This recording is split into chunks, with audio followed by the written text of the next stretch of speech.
गौ माता जी के चरणों में बारंबार वंदन। राजीव भाई को बहुत बहुत प्रणाम।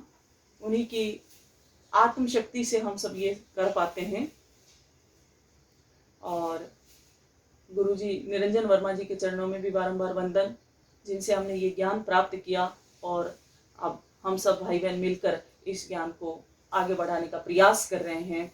तो एक बार सभी का आपका गौ मंगलम संस्था में हार्दिक अभिनंदन।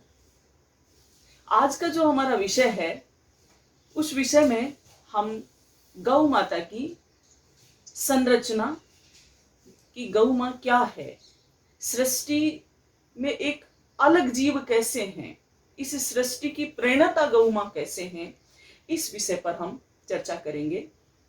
तो इस सृष्टि का जो हमें दिखाई देता है सबसे बड़ा जो ग्रह है, वो ग्रह है सूर्य। सूर्य भगवान पृथ्वी के एक ऐसे ग्रह हैं जिसे मॉडर्न साइंस भी स्वीकार करती है कि सूर्य के बिना किसी भी जीव का जीवन संभव नहीं है। जैसा कि पेड़ पौधे भी अपना जो भोजन है वो सूर्य के प्रकाश से ही बनाते हैं, ऐसे ही सूर्य सृष्टि का एक बहुत ही अद्भुत पिंड है और उससे समस्त एनर्जी मिलती है। हमारा जो शरीर है, शरीर के अंदर जो बहुत सारे ऑर्गन्स हैं, उन ऑर्गन्स को भी सूर्य की ताकत चाहिए होती है। जैसे आज हम मॉडर्न साइंस में जिसे विटामिन डी कहते हैं, हम तो उसे सूर्य का प्रकाश ही कहते हैं, सूर्य की कृपा ही कहते हैं, लेकिन मॉडर्न साइंस उसे कहता है कि विटामिन डी। विटामिन डी जो हमारे शरीर को अंदर चाहिए, ताकत के रूप में चाहिए, वह भी हमें सूर्य के प्रकाश से मिलती है। जो सामने आप स्क्रीन पर चित्र देख रहे हैं, उस चित्र में आपको ऊपर सूर्य भगवान दिख रहे हैं और सूर्य भगवान से एक तीर के निशान के रूप में नीचे गौ माता के जो शरीर की संरचना है, उस पर एक उभरा हुआ हिस्सा आपको दिखाई दे रहा होगा। वह उभरा हुआ हिस्सा क्या है? यही एक उभरा हुआ जो हिस्सा है, वही गौ माता को दूसरे अन्य सभी जीवों से अलग करता है, श्रेष्ठ बनाता है। यही एक इंपॉर्टेंट चीज है गौ माता के शरीर में, जो मां को दूसरे सभी जीवों से अलग करता है। इन्हीं की ताकत से आज हम समृद्धशाली हैं। तो जो सूर्य हैं, सूर्य से दो प्रकार की एनर्जी निकलती है। गुरुदेव ने बताया कि सूर्य से दो प्रकार की एनर्जी निकलती है और उस एनर्जी, दो प्रकार की एनर्जी का नाम है, एक है क्रिया ऊर्जा और एक है प्रज्ञा ऊर्जा। तो जो क्रिया ऊर्जा जो निकलती है, वो सभी जीवों में लेने की ताकत होती है सूर्य से। ये सूर्य भगवान एक पिंड है और उससे दो प्रकार की ऊर्जा निकली। एक ऊर्जा का नाम है क्रिया ऊर्जा और दूसरी ऊर्जा का नाम है प्रज्ञा ऊर्जा। तो जो क्रिया ऊर्जा है वो सृष्टि के सारे जीव ले सकते हैं। पेड़ हैं, पौधे हैं, मनुष्य है, जीव है, जंतु हैं, पत्थर है, निर्जीव भी ले सकते हैं उसे। जैसे पत्थर को भी आप धूप के संपर्क में रखेंगे तो पत्थर भी गर्म होता है। तो जो निर्जीव हैं वो भी उस एनर्जी को लेने की ताकत परमात्मा ने उनको दी है। लेकिन एक दूसरी जो एनर्जी है उसका नाम है प्रज्ञा ऊर्जा। इसे हम कई नामों से जानते हैं प्रज्ञा ऊर्जा को। प्रज्ञा ऊर्जा का मतलब वह शक्ति जो अदृश्य है, जो दिखाई नहीं देती है, ब्रह्म तत्व है। जैसे शरीर में आत्मा दिखाई नहीं देती है, ठीक उसी प्रकार से प्रज्ञा ऊर्जा भी दिखाई नहीं देती है, लेकिन उसे महसूस किया जा सकता है। और इसको लेने की जो ताकत है वो केवल और केवल एक ही सृष्टि का जीव है और वो है गौ माता, जो उसे ले सकती है। कहने का मतलब क्या हुआ कि जो दो ऊर्जाएं सूर्य भगवान हमें देते हैं, उनमें दोनों ऊर्जाएं गाय लेने में सक्षम है और बाकी सारे जीव केवल क्रिया ऊर्जा को ही ले पाते हैं। तो इसलिए जो प्रज्ञा ऊर्जा को ले पाती हैं, ब्रह्म ऊर्जा को जो सूर्य से ले पाती हैं, ब्रह्म तत्व को सूर्य से ले पाती हैं, उसे हम गाय कहते हैं। और गाय का जो अवतरण है सृष्टि में, वो कहते हैं कि जन्म से नहीं, गाय भगवान का जैसे अवतार होता है, ठीक उसी प्रकार से सृष्टि में इनका भी अवतरण हुआ है, ऐसा शास्त्रों में बताया गया है। कुछ शास्त्रों में बहुत सारे इसके बताए गए हैं कि बहुत सारे तरीके बताए गए हैं कि किस किस तरह से गाय पृथ्वी पर आई। उसमें से एक तरीका ये भी है कि भगवान श्री कृष्ण जब द्वापर में जन्म लेकर आ रहे थे, अपने यहाँ अवतार जब उनका हुआ, तो उस समय बहुत उदास अवस्था में वो स्वर्ग में बैठे। तो माँ लक्ष्मी ने पूछा कि आप प्रभु इतने उदास क्यों हैं? आप तो सृष्टि का भला करने के लिए आप अवतार ले रहे हैं, तो आप धरती पर जा रहे हैं, तो आपको प्रसन्न होना चाहिए, आप इस तरह से परेशान क्यों हैं? तो माँ को भी थोड़ा, माँ लक्ष्मी को थोड़ा गर्व हो गया, घमंड हो गया था। भगवान श्री कृष्ण को उनका घमंड भी तोड़ना था एक तरह से। तो उन्होंने, माँ लक्ष्मी ने सोचा कि भगवान श्री कृष्ण शायद मुझे छोड़कर जा रहे हैं, तो इसलिए इनका मन थोड़ा प्रसन्न नहीं है। पर ऐसा नहीं था। तो भगवान श्री कृष्ण से जब उन्होंने जिद करके पूछा, तो उन्होंने बताया कि मैं परेशान इसलिए हूं कि मैं तो जा रहा हूं, लेकिन मेरी सब गौमाताएं तो स्वर्ग में ही रह जाएंगी, मैं वहां इनके बिना कैसे रह पाऊंगा। तो माँ लक्ष्मी ने कहा कि ये तो कोई बड़ी बात नहीं है, आप जा रहे हैं तो आप इनको भी साथ लेके जाइए और इनकी भी वंश वृद्धि होगी। तो भगवान श्री कृष्ण ने उसी समय कहा कि मैं इनको धरती पे ले जाऊंगा, लेकिन धरती के जो लोग हैं वो बहुत ही स्वार्थी हैं। वो आगे कलयुग आने वाला है, और कलयुग में अच्छे लोगों के साथ, अच्छे जीव के साथ और देवताओं के साथ अन्याय कलयुग में होने ही वाला है। तो मैं वो चीज बर्दाश्त नहीं कर पाऊंगा। तो भगवान श्री कृष्ण उसी समय जानते थे कि कलयुग आएगा, और कलयुग में जो वर्तमान में जो गौमाता की स्थिति है वो हम सब जानते हैं, ये पूर्वाभास था। तो कहते हैं भगवान श्री कृष्ण ने स्वर्ग का थोड़ा सा एक पार्ट उठाया जहां पर गौमाताएं विचरित कर रही थी, और उस पार्ट को लाकर मथुरा वृंदावन यूपी में एक बहुत सुंदर स्थान है जहां भगवान श्री कृष्ण की जन्म स्थली मानी जाती है। वहां पर भगवान श्री कृष्ण ने उस गोवर्धन पर्वत को वहां रखा। आज भी लोग बहुत उनकी परिक्रमा करते हैं गोवर्धन पर्वत पर, आज भी अपनी मन्नतें मांगने जाते हैं। तो वहां पर सबसे पहले गाय का अवतरण माना जाता है। ये बहुत सारी अवधारणाओं में से एक अवधारणा है, और भी बहुत सारी अवधारणा है, लेकिन उनमें से ये एक अवधारणा है। तो कहने का मतलब केवल यही था कि आपको ये सब बात सुनाने का मतलब इतना ही था कि हम गाय को एक जन्म लिया हुआ एक साधारण जीव ना समझें, इसे अवतार लिया हुआ एक परमात्मा का स्वरूप समझें, जिसकी सेवा भगवान श्री कृष्ण ने की। थोड़ी सी इनकी महत्वता, आध्यात्मिकता पर हम बात कर लेते हैं कि जब बलराम और भगवान श्री कृष्ण का नामकरण होने लगा, तो नंद बाबा ने गुरुदेव को बुलाया और गुरुदेव के लिए कहते हैं कि सोने का सिंहासन बनवाया, कि गुरुदेव इस सोने के सिंहासन पर विराजमान होंगे और विराजमान होकर और बच्चों का नामकरण करेंगे। लेकिन जैसे ही गुरुदेव वहां पधारे और गुरुजी ने उन्हें कहा, संदीप मीन उनका गुरुजी का नाम था, तो गुरुजी जैसे ही वहां पधारे, गुरुजी ने कहा कि नहीं, यहां पर बच्चों का नामकरण नहीं किया जा सकता। क्यों नहीं किया जा सकता? क्योंकि यथा नाम तथा गुण, जैसा नाम वैसा गुण पाने के लिए इनका जो नामकरण है वो गौशाला में किया जाएगा। और ये हमारे शास्त्र इस बात के गवाह हैं कि उनको गौशाला में लेकर गए नंद बाबा, भगवान श्री कृष्ण और बलराम को, और वहां पर गुरुदेव ने उनका नामकरण संस्कार किया। तभी उनके नाम के आधारित, नाम के जैसे ही गुण उनमें आए। जैसे काम, तो आज हम जैसे देखते हैं कि काम तो लोग कर, नाम तो जिन लोगों का मिलता है कि राम, और काम रावण जैसे। तो यथा नाम तथा गुण लाने के लिए हमें भी इन चीजों से सीख लेनी चाहिए कि जब हमें कोई भी शुभ काम करना हो, अपने बच्चों के लिए जनेऊ संस्कार करना हो, उनका यज्ञोपवीत संस्कार जिसे हम कहते हैं, या उनका नामकरण संस्कार करना हो, या एक जो हमारे यहाँ संस्कार होता है कि उनके बाल हटाने वाला जो संस्कार है, वो संस्कार अगर, जिसे हम जड़ूला संस्कार कहते हैं, वो संस्कार भी अगर करना हो तो हमें गौशाला में ही जाना चाहिए।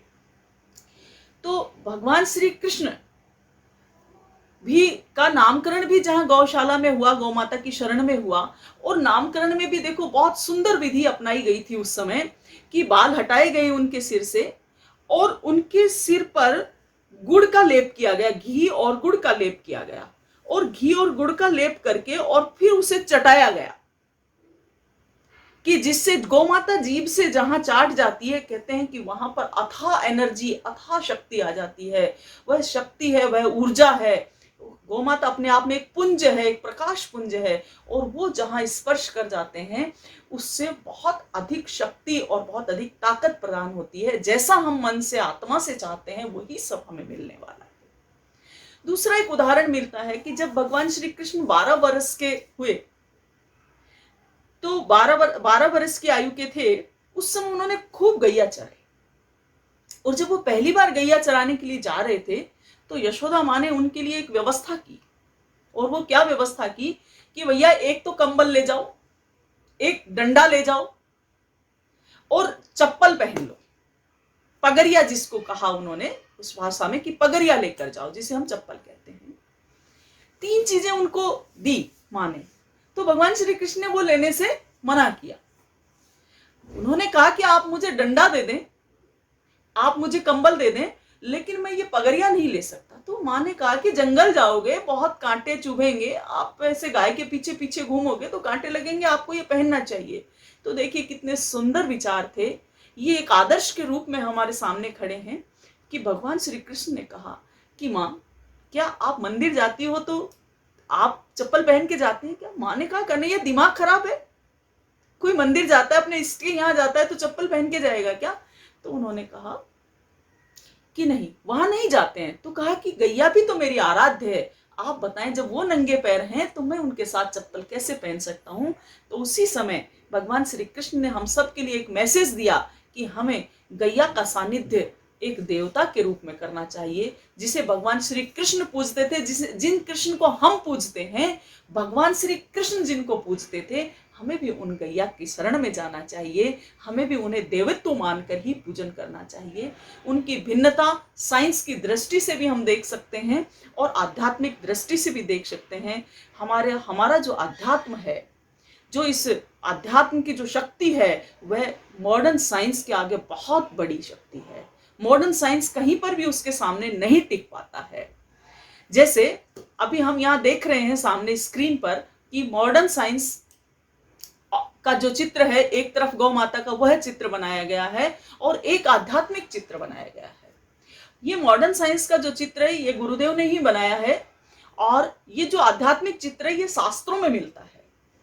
इसमें आप जहां देखेंगे कि देखिए ब्रह्मा जी जहां पर हैं, एक बार आप अच्छे से देखें, ब्रह्मा जी जिनके जो ऐसे देव हमारे जिनके 4 मुंह दिखाई दे रहे हैं, वो सूर्य केतु नाड़ी में गाय के उभरे हुए हिस्से में आपको दिखाई दे रहे हैं। उनके नीचे सरस्वती जी हैं, दोनों सींग हैं, उन सींग के बीच में भगवान इंद्र है।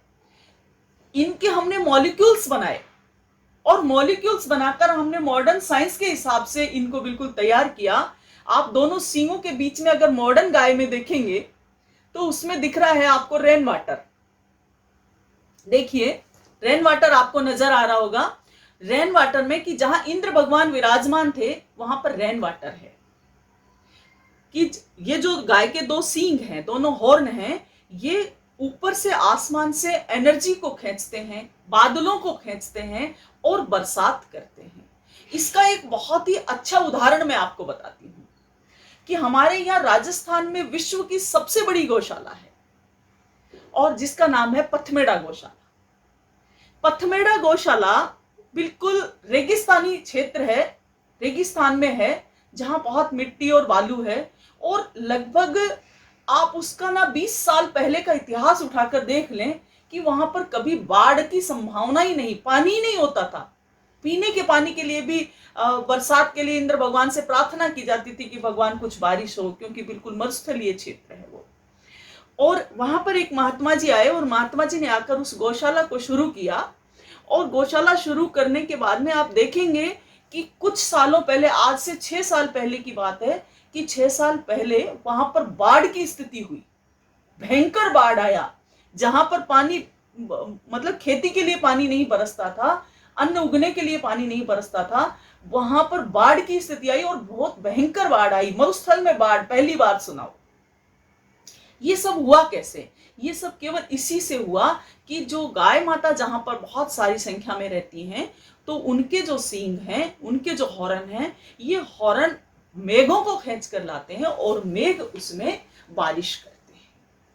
दूसरा, हम गाय के घी का भी आगे बताएंगे कि गाय का घी हवन जो है वो भी किस प्रकार से बारिश कराने में सहयोग करता है। लेकिन अभी हम अपने इसी टॉपिक पर चलते हैं। दूसरा, हमने ब्रह्मा जी का नाम लिया आपके सामने कि ब्रह्मा जी दिख रहे हैं, और दूसरी तरफ आप देखेंगे उसमें आपको दिख रहा है इनविजिबल एनर्जी।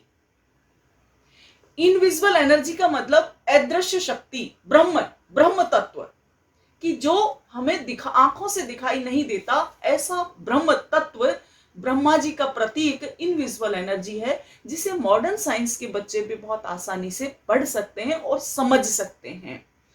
तो ये जो अपनी जो गौ माता की जो सूर्य केतु जो नाड़ी है, ये सूर्य केतु नाड़ी इनविजिबल एनर्जी को भी खींच सकती है। जैसा हमने स्टार्टिंग में कहा था कि वो प्रज्ञा ऊर्जा को भी ले सकती है। आप देख सकते हैं कि कितना सटीक विज्ञान था।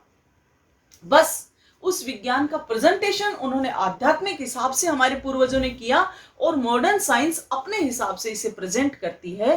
केवल और केवल अंतर इतना ही है। तो जो सूर्य केतु जो नाड़ी है वो गौ माता को बिल्कुल दूसरे जीवों से अलग करती है, ये बिल्कुल सेपरेट करती है उनको कि ये एक सर्वशक्तिमान जीव है। दूसरा, इसमें एक और बात है कि जो यही जो सूर्य केतु नाड़ी है, जो सूर्य से प्रकाश जो इस पर गिरता है, तो प्रकाश में सब चीजें हैं। तो कहते हैं कि प्रकाश में जल भी है, प्रकाश में विटामिन डी है, ये तो मॉडर्न साइंस मानता है। लेकिन हमारे शास्त्र कहते हैं कि सूर्य के पास संपूर्ण शक्ति है, सूर्य के पास जीवन की शक्ति है, सूर्य के पास पानी की शक्ति है, सूर्य के पास वायु है। कहते ही है कि गैस के पिंड है सूर्य। तो सारे सब प्रकार के ऑक्सीजन है, कार्बन डाइऑक्साइड है, सभी सारी समस्त गैसें भी हैं उनके पास। तो सृष्टि में सबसे अधिक सर्वशक्तिमान जो एक पिंड है वो है सूर्य। और जितने भी दूसरे ग्रह हैं वो सारे ग्रह कहीं ना कहीं सूर्य पर डिपेंड है, सूर्य पर डिपेंड है। जैसे पृथ्वी है, पृथ्वी का जो चमक है, प्रकाश है, वो किस पर निर्भर करती है? सूर्य पर। पृथ्वी अपना प्रकाश कहां से लेती है? सूर्य से। दूसरे ग्रह हैं, हमारे चंद्र ग्रह हैं, चंद्र ग्रह प्रकाश के लिए किस पर डिपेंड है? सूर्य पर। तो जो अब सूर्य जो जितने भी दूसरे ग्रह हैं वो पूर्णतः सूर्य पर डिपेंड हैं। पेड़ पौधे किस पर डिपेंड है? सूर्य पर। इसी तरह से हमारा मनुष्य का जो शरीर है और इसके अंदर पाए गए ऑर्गन्स, अभी आगे जब हम ऑर्गन्स पढ़ेंगे, 12 ऑर्गन थ्योरी पढ़ेंगे, तो हम उसमें देखेंगे कि सूर्य के प्रकाश से समय समय पर ऑर्गन्स हमारे जो शरीर के अंदर हैं वो काम करते हैं। कि लीवर एक्टिवेट कितने बजे है?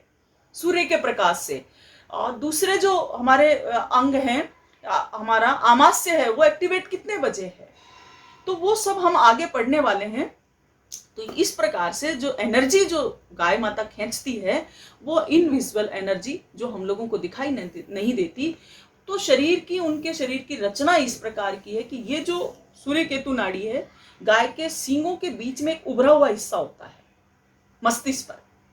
जो गाय से जुड़े हुए लोग हैं वो बिल्कुल समझ पा रहे होंगे कि यहाँ पर सींग में, दोनों सींगों के बीच में से उभरा हुआ हिस्सा है, वहां से सूर्य केतु नाड़ी शुरू होती है और पूंछ तक जाती है। लेकिन उसका सबसे ज्यादा जो प्रभाव है वो सर्वाधिक प्रभाव उनका उसके कुब्बड़ में होता है, ठुई में होता है, उभरे हुए हिस्से में होता है। उस हिस्से में सबसे अधिक होता है। सबसे अधिक खींचने की जो ताकत है वो वहीं पर होती है। और जो सबसे देने की जो ताकत है वो गाय की पूंछ के पास होती है। तो कहते भी हैं कि अगर किसी को कोई तकलीफ हो जाए तो गौ माता की पूंछ का झाड़ा लगाने मात्र से ठीक होता है। वस्तुतः साइंस इसके अंदर क्या है कि इसमें इतनी पूंछ में इतनी अधिक पॉजिटिव एनर्जी है कि आप उसके संपर्क में आते हैं तो जितनी भी आपके आसपास नेगेटिव एनर्जी होती है वो खत्म हो जाती है। तो ये बात हम समझ सकते हैं कि देने की जो ताकत है गाय के पास वो पूंछ में होती है। अब गौ माता ये एनर्जी खींच तो लेती है सूर्य से, प्राप्त तो कर लेती है, लेकिन फिर इसका करती क्या है?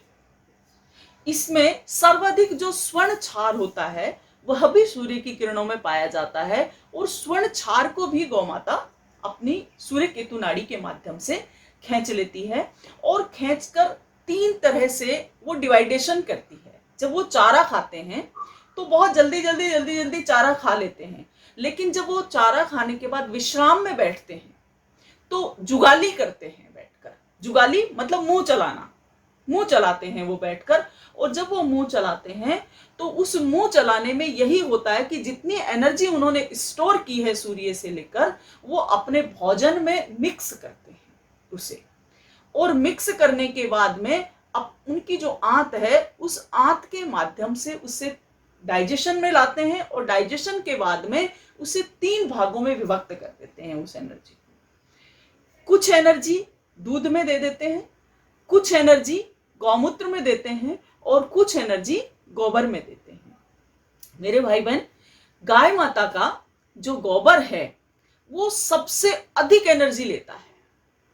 जब डिवाइडेशन होता है तो उसका अनुपातिक दृष्टि से यदि हम देखें तो गोबर में सबसे अधिक एनर्जी गाय माता देती है, गौमूत्र में, और कम एनर्जी दूध में आती है अनुपातिक दृष्टि से। ऐसा नहीं है कि दूध में एनर्जी कम होती है, ये कहने का मतलब नहीं है। कहने का मतलब यह है कि जहां उन तीनों चीजों का डिवाइडेशन जब वो करते हैं तो उसमें सर्वाधिक एनर्जी का जो अनुपात है वो गोबर में, दूसरा गौमूत्र में, और तीसरा आता है दूध में। तो सबसे श्रेष्ठ जो गव्य गाय का हुआ वो हुआ गोबर, कि गोबर में उनकी एनर्जी सर्वाधिक पाई जाती है। और जो गौ माता दूध नहीं देते हैं उनके ये 2 गव्य, गौमूत्र और गोबर, और भी अधिक श्रेष्ठ होते हैं, बहुत अधिक श्रेष्ठ होते हैं। इसीलिए स्वर्ण क्षार का दूध में मिलना यही कहलाता है कि गौ माता का जो दूध है वो पीले रंग का होगा। कैसा होगा? पीले रंग का दूध दिखाई देगा। बिल्कुल गौ माता का ऐसा भी पीला नहीं दिखता है कि जैसे हल्दी जैसा कलर उसमें हो, ऐसा नहीं दिखता है। लेकिन यदि आप एक तरफ जर्सी का दूध लें, हॉलिस्टन का दूध लें, दूसरी तरफ आप अगर देसी गौ माता का दूध लेते हैं तो आपको डिफरेंस नजर आएगा। उसमें आपको स्वर्ण कलर की स्वर्ण क्षार दिखाई देंगे। हमारे राजस्थान, गुजरात में जूनागढ़ यूनिवर्सिटी ने कुछ दिनों पहले एक रिसर्च किया था। उस रिसर्च के पेपर भी आप वहां से यूनिवर्सिटी की साइट पर जाकर निकाल कर देख सकते हैं, जूनागढ़ यूनिवर्सिटी की साइट पर, कि उनसे 4 साल तक डॉक्टर साहब ने उस पर एक रिसर्च पेपर तैयार किए और गौमूत्र पर रिसर्च किया। और फिर उन्होंने बताया कि गौमूत्र में स्वर्ण क्षार पाया जाता है। और इस बात को बहुत पेपरों में हाईलाइट किया गया, अखबारों ने बहुत हाईलाइट किया कि गाय के गौमूत्र में सोना पाया जाता है। निश्चित रूप से ये बात बिल्कुल सही बात है कि गाय के गौमूत्र में सोना पाया जाता है, स्वर्ण क्षार पाया जाता है, और लिक्विड फॉर्म में पाया जाता है। तो जो गाय के गव्य हैं वो भी बहुत अच्छे हैं। अभी हम उनकी संरचना की बात कर रहे थे, तो हम कैसे गाय को पहचाने कि ये हमारी गाय है। क्योंकि आजकल गाय जैसे दिखने वाले बहुत से जीव, हाइब्रिड जीव डेवलप कर दिए हैं। रतन जी इस बात को बहुत अच्छी तरह समझ पा रहे होंगे कि बहुत से ऐसे जीव डेवलप कर दिए हैं कि जो गाय जैसे दिखते हैं, लेकिन वस्तुतः वो गाय नहीं है, उसे गाय नहीं कह सकते।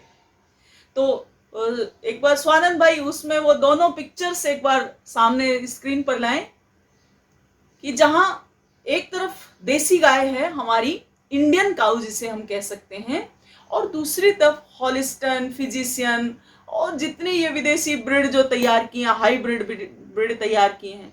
आप इस कोर्स के माध्यम से जुड़े हैं तो एक और भी बात समझने की है।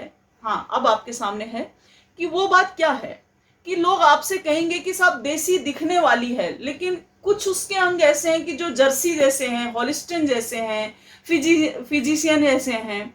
तो ऐसी जो गाय हैं उनको हमारे यहाँ पर दोगली नस्ल कहते हैं। वो बिल्कुल शुद्ध नस्ल नहीं है, अशुद्ध नस्ल हम उसको कहते हैं। और उस अशुद्ध नस्ल के भी गव्य किसी भी काम के नहीं। आप पिक्चर में देख पा रहे होंगे, इंडियन काऊ जो है उनकी जो सबसे पहली पहचान जो है कि हम देसी गाय को कैसे पहचाने, कैसे हम अपने बच्चों को ये बात बताएंगे कि ये देसी है। तो सबसे पहला तो उनका सूर्य केतु नाड़ी उभरा हुआ हिस्सा, देखो सूर्य केतु नाड़ी आपको दिख रहा होगा, उभरा हुआ उनका हिस्सा है। ये बहुत सुंदर पहचान है जिसे हम कभी भी कहीं से भी खड़े होकर देखेंगे तो दिखेगा। हॉलिस्टन में आप देखेंगे, हॉलिस्टियन में आप देखेंगे कि बिल्कुल सपाट रोड की तरह, कहीं पर भी उसमें कोई ब्रेकर नहीं है। लेकिन देसी गौमाता के पास एक उभरा हुआ हिस्सा है जिसे हम सूर्य केतु नाड़ी कहते हैं, और यही नाड़ी उसे दूसरे अन्य सभी जीवों से अलग करती हैं। गौमाता के सींग, लंबे सींग होते हैं, और ये सींग देखो, उनका प्रत्येक जो ऑर्गन है, प्रत्येक जो उनके शरीर की बनावट है, अंग हैं, वो सब ना किसी कारण से काम के हैं। और काम क्या, प्रकृति में संतुलन बनाने का काम है उनका, प्रकृति में संतुलन लाने का काम करते हैं। तो जो सींग हैं, ये आसमान से, हमने अभी बात की थी कि बादलों को, मेघों को खींचते हैं, और मेघों को खींचकर जहां बहुत अधिक मात्रा में गाय रहती हैं, वहां पर वर्षा, बहुत अच्छी वर्षा होती है। तो ये वर्षा कराने में सहायक है इनके हॉर्न। तो ये लंबे सींग होंगे। हॉलिस्टियन फिजिशियन को आप देखेंगे, इनके यहाँ सींग नहीं होते हैं। दूसरा, इनके नेत्रों में आप कभी देखिएगा, जब आप फिजिकली इनको कभी देखेंगे तो इनके नेत्रों में प्रेम झलकता हुआ, वात्सल्य भाव झलकता हुआ नजर आएगा। बहुत ही अच्छा एक भाव होगा, और वो वात्सल्य भाव नजर आएगा आपको। तो आंखों में प्रेम दिखेगा। और हॉलिस्टियन और फिजिशियन की जो आप आंख देख पाएंगे, बड़ी कर्कश होगी, वो बहुत ही, उनकी नजर बिल्कुल अच्छी नहीं होगी। दूसरा, हमारी गौमाता, जो शुद्ध जो गौमाता है, देसी नस्ल जो है, हमारी इंडियन जो ब्रीड है, वो सब चेहरा ऊंचा रहता है उनका, बड़ी शान से उनका चेहरा ऊंचा रहेगा, उनकी गर्दन हमेशा ऊंची रहेगी। और बाकी जो ये फिजिशियन, होलिस्टियन जो हैं, ये हमेशा गर्दन नीचे झुकाकर ही रहते हैं। एक जो अलग पहचान जो और है, वो है कि इनकी जो नाभि है, देसी गौमाता की जो नाभि है, वो पुष्ट होगी। पुष्ट का मतलब लंबी नाभि दिखाई देगी आपको। और जो होलिस्टियन फिजिशियन है, उनकी जो नाभि है वो अच्छे से दिखाई नहीं देती है। नाभि होती है उनको भी, लेकिन वो दिखाई नहीं देती है। आप देख पा रहे होंगे पिक्चर में कि पुष्ट नाभि है, बहुत लंबी लटकी हुई नाभि है, वो हमें दिखाई देती है। और एक बहुत अच्छी जो पहचान है गौमाता की, हमारी देसी गौमाता की, कि उनका गल कंबल होता है। मेरे भाई बहन, ये जो एक अंग है उनका गल कंबल, बहुत इंपॉर्टेंट अंग है। ये अंग उसको मां का दर्जा दिलाता है।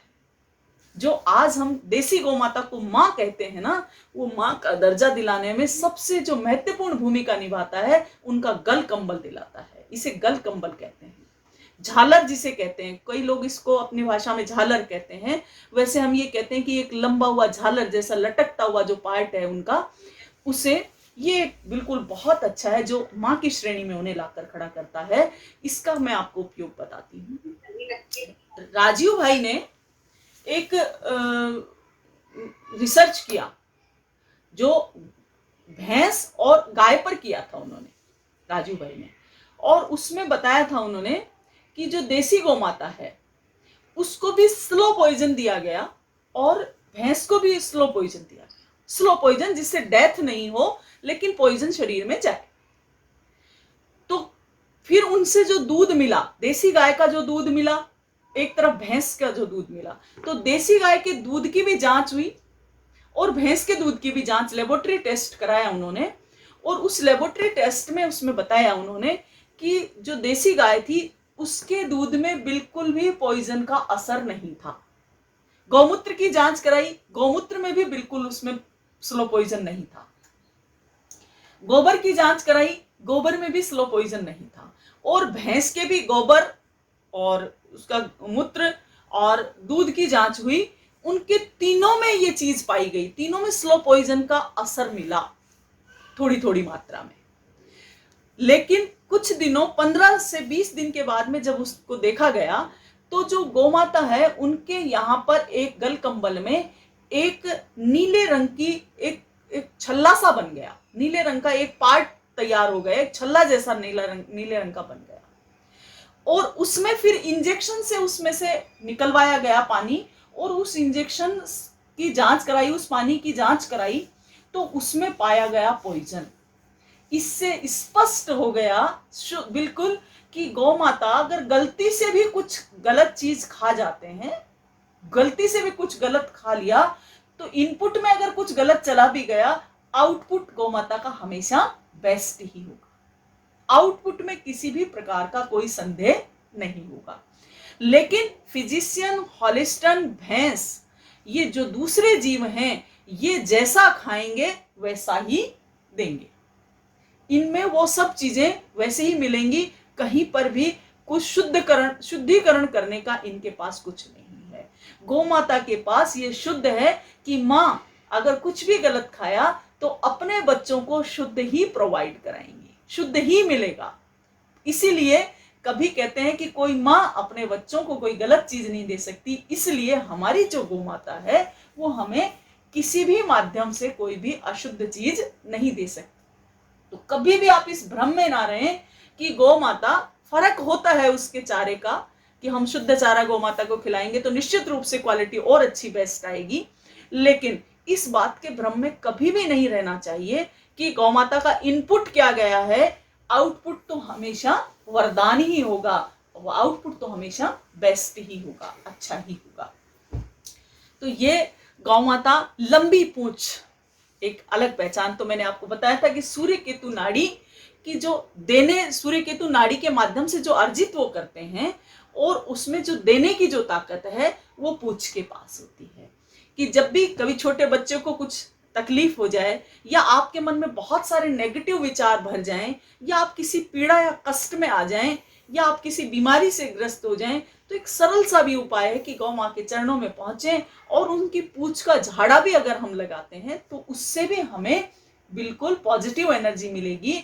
इससे ये कोई ऐसा अंधविश्वास वाली बात नहीं है कि हम एक अंधविश्वास आपको बता रहे हैं कि गाय का पूंछ का झाड़ा लगाने से डायबिटीज ठीक होगा, ऐसा नहीं है। लेकिन जो नेगेटिविटी हमारे पास इकट्ठी हो चुकी है, जो हमारे मन और मस्तिष्क को प्रभावित कर रही है बार बार, उस नेगेटिविटी को हटाने के लिए गाय की पूंछ की शरण में हमें जाना ही चाहिए। तो गाय की पूंछ लंबी होती है, घुटने से नीचे होती है। हॉलिस्टन फिजिशियन की जो पूंछ होती है वो बिल्कुल छोटी होगी, घुटने से ऊपर ही होगी, वो बहुत कम दिखाई देगी। दूसरा कि जब आप देसी गौ माता के पास खड़े रहेंगे तो आपका मन सात्विकता से भर जाएगा, सात्विक होंगे। और जब आप इस तरह के दूसरे जो जीव हैं सृष्टि के, जो गाय जैसे दिखते हैं, उन जीवों के पास खड़े होंगे तो निश्चित रूप से आपका मन जो है वो नेगेटिव एनर्जियों से ही के संपर्क में आएगा, तो आपका मन भाव अच्छा नहीं रहेगा उस समय। इसी तरह से आगे जाकर हम बहुत सारे इनके और अंतर भी पढ़ पाएंगे कि इनका A2 मिल्क है और इनका A1 मिल्क है। A2 मिल्क जो स्वास्थ्य के लिए बहुत ही लाभदायक होता है, और A1 जो है वो स्वास्थ्य के लिए बिल्कुल हानिकारक होता है। तो जो A2 जो मिल्क है गौ माता का, हमारी गौ माता का, ऐसे कहते हैं कि जिस दिन बच्चा पैदा हो और किसी दुर्भाग्यवश किसी बच्चे की माँ जन्म देते ही अगर गुजर भी जाती है तो उसे देसी गौ माता का जो दूध है वो पिलाएं, तो निश्चित रूप से देसी गौ माता के दूध से उस बच्चे का पालन पोषण, भरण पोषण ठीक उसी प्रकार से हो सकता है जिस प्रकार से एक माँ करती है। माँ अपने स्तनों का दूध पिलाती है, ठीक उसी प्रकार से गौ माता के दूध से भी उसका पालन पोषण किया जा सकता है। इसमें किसी भी प्रकार का कोई संदेह नहीं रखना चाहिए। तो इस तरह से हम इनका अंतर बिल्कुल देखकर भी बता सकते हैं, और इनके अंगों को देखकर बता सकते हैं, दूध के कलर को देखकर भी हम बता सकते हैं कि ये हमारी देसी गौ माता है और ये एक मिक्स ब्रीड है या एक विदेशी नस्ल है। तो कभी भी गाय जैसे दिखने वाले जीव को लेकर हम उसे गाय ना समझ लें, ये गाय जैसा दिखने वाला एक जीव है, ना कि गौ माता है। तो ये गौ माता के शरीर में जो संरचना थी उसके बारे में हमने अभी चर्चा की। और जो ये जो हमारा जो सेशन अब चल रहा है, इसमें दूसरा हम इनके गव्यों के बारे में भी चर्चा करेंगे कि गाय से हमें कौन कौन से गव्य मिलते हैं, किस प्रकार से गाय हमारी मदद करती है, कौन से क्षेत्र में कौन सी नस्ल पाई जाती हैं। तो हमारा जो ये राजस्थान जो प्रदेश है, राजस्थान प्रदेश में बहुत सी नस्ल हैं, लेकिन जिन नस्लों की जानकारी है, कहते हैं कि जो पहले शुरुआत में जो नस्ल थी 278 नस्ल भारत में एक किसी भाई ने तैयार की थी, देखकर पूरा एक सिलेबस उसका बनाया था कि कौन सी गाय कहाँ पाई जाती है, क्या उसके शरीर की विशेषताएं होती हैं। लेकिन उसमें से अब बहुत कम नस्ल ही नज़र आती हैं और केवल 38 नस्ल पर ही अभी काम हो रहा है लगभग पूरे भारत में। और सबसे ज़्यादा जो काम अभी कर रहे हैं वो गिर पर कर रहे हैं। जहाँ देखो वहाँ हमारे भी एक महालक्ष्मी गिर काऊ वाले भाई बैठे हैं, तो गिर पर बहुत काम हो रहा है। लेकिन मेरा एक आप सबसे एक निवेदन भी है इसके साथ साथ में कि आप जिस प्रदेश में रहते हैं आप उस प्रदेश की गाय पर काम, वो ज्यादा अच्छा है। नहीं तो हम हमारे आप गिर भी रखिए वहां पर। देखो गिर जो गौ माता है उनकी जो सबसे बड़ी विशेषता है कि वो सरल स्वभाव के होते हैं। जैसे हमारे यहाँ पर कांकरेज गौ माता आपने देखी है, कांकरेज जो बहुत बड़े बड़े सींग होते हैं, ऐसे इतने बड़े बड़े सींग दिखते हैं उसके। तो कांकरेज जो गौ माता हमारी जो पथमेड़ा साइड में पाई जाती हैं, जालोर साइड में पाई जाती हैं, कुछ उसका भाग बाड़मेर में भी है, तो वहां पर जो पाई जाती हैं कहते हैं कि उसके पास जाने में भी डर लगता है, इतने बड़े सींग होते हैं। लेकिन फिर भी वो बहुत मजबूत नस्ल है, बहुत अच्छी नस्ल है, उसका दूध बहुत पौष्टिक है। लेकिन गिर गौ माता सरल स्वभाव के होते हैं, उनका स्वभाव चंचल नहीं है, तो और लगभग हर वातावरण में वो सर्वाइव कर जाते हैं। ये भी है कि किसी भी राज्य में आप उनको लेकर जाएंगे तो उस हर राज्य में वो सर्वाइव कर जाते हैं। इजी है उनका मतलब पालना गाय को, तो वहां इसलिए गिर पर भी काम करें। लेकिन उसके साथ साथ में हम सबको अपने प्रदेश की जो नस्ल है उन पर भी काम करना चाहिए। क्यों? क्योंकि इसका एक कारण, गुरुजी ने जो एक कारण इसका बताया वो बहुत ही प्रमुख और वैज्ञानिक कारण है उसका। वो कारण क्या है कि ये जो गाय हैं ये उस प्रदेश के वंशपतियों से परिचित होती हैं। जिस प्रदेश में ये पली हैं, जिस प्रदेश की नस्ल है, वो वहां की वंशपतियों से परिचित होती हैं और वहां की वंशपतियों को खाकर, उस क्षेत्र की वंशपतियों को खाकर जो दूध देती हैं ये, वो दूध वहां के लोगों की बीमारियों पर अच्छा कारगर होता है मिटाने में, कि लोगों की बीमारी को मिटाने में बहुत कारगर वो वहां का दूध होगा। क्यों? क्योंकि वो जिस क्षेत्र में वो लोग रह रहे हैं वहीं की वंशपतियों का सेवन वो गौ माता कर रहे हैं, और उनको खाने से जो उनको दूध देते हैं, जो गव्य देते हैं, वो गव्य उन लोगों के लिए बहुत अच्छे हैं। तो इस बात का हम ध्यान रखें कि हम अपने क्षेत्र की, अपने नस्ल जो हैं, अपने क्षेत्र की जितनी नस्ल हैं उनका हम लोग पालन पोषण करें और उनको, उनके गव्यों का भी हम उपयोग करें। तो इस प्रकार से जो गाय का जो उपयोग है उसमें सबसे जो महत्वपूर्ण उपयोग तो है वो ये है कि गाय इस सृष्टि का संतुलन करती है। संतुलन कैसे? एक तो ऑक्सीजन जो है हमारी सृष्टि में, जो ऑक्सीजन बिल्कुल कम होता जा रहा है, तो साइंस ने इस बात को सिद्ध किया है, शास्त्र भी इस बात को कहते हैं कि गाय जहां खड़ी रहती है वहां पॉजिटिव एनर्जी होती है। और पॉजिटिव एनर्जी सर्वाधिक कहां होती है? जहां ऑक्सीजन की मात्रा बहुत अधिक होती है। क्योंकि शरीर में ऑक्सीजन की मात्रा अधिक चाहिए, शरीर को ऑक्सीजन चाहिए, तो पॉजिटिव एनर्जी, मन की स्थिरता भी वहीं बनती है जहां ऑक्सीजन अच्छा हो।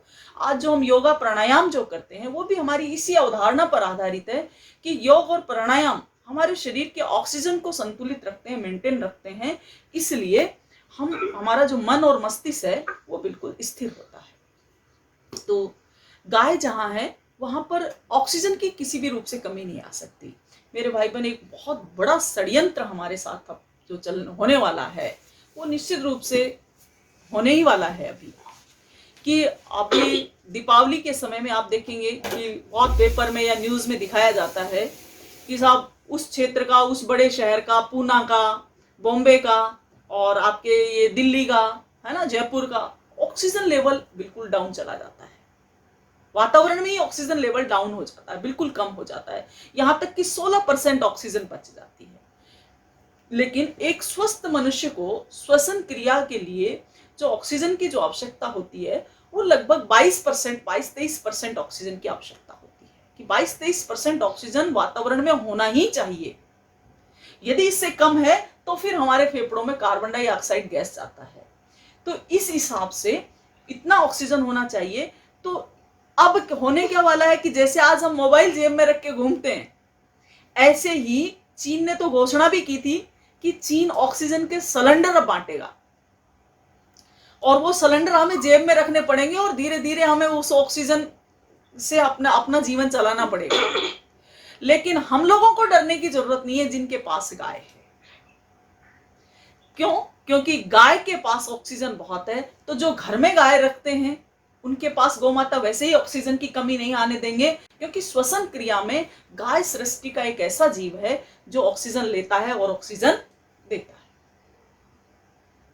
तो ऑक्सीजन की कमी हमारे घर में नहीं आने वाली है, हमारे क्षेत्र में नहीं आने वाली है यदि हम गौ माता रखते हैं तो।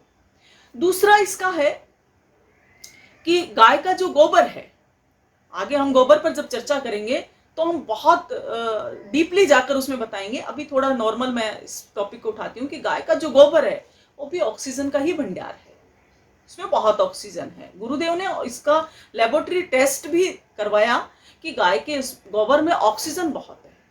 तो गाय के गोबर से जो भस्म हम तैयार करते हैं उससे भी ऑक्सीजन हम ले सकते हैं। तो जो भाई बहन शहर में रहते हैं, जो पूना में है या बॉम्बे में है, वो गाय की गोबर से बनी हुई भस्म का उपयोग करेंगे तो हमें किसी सिलेंडर की आवश्यकता नहीं पड़ेगी और हम इस षड्यंत्र से बच जाएंगे। तो गाय जो है वो ऑक्सीजन का भी भंडार है। हाँ, अभी गाय के से हमें जो 3 जो तत्व मिलते हैं, जो डायरेक्ट 3 गव्य गाय हमें देती है, और 2 गव्य ऐसे हैं जिन्हें हम उपगव्य कहते हैं, या फिर इसे इनडायरेक्ट गव्य कह सकते हैं। डायरेक्ट तो गाय माता हमें केवल 3 ही प्रकार के गव्य देती हैं। सबसे पहला दूध, और दूसरा गोबर, और तीसरा गौमूत्र। ये 3 प्रकार के गव्य गौ माता हमें उपलब्ध कराते हैं, डायरेक्ट मिलते हैं ये हमें गाय से। तो जो गाय का जो दूध है वो सृष्टि का सबसे श्रेष्ठ और शुद्ध जल है, शुद्ध जल है। दूसरा, गाय का जो दूध है उस दूध से हम 2 उपगव्य बना सकते हैं, और वो बनता है छाछ और घी।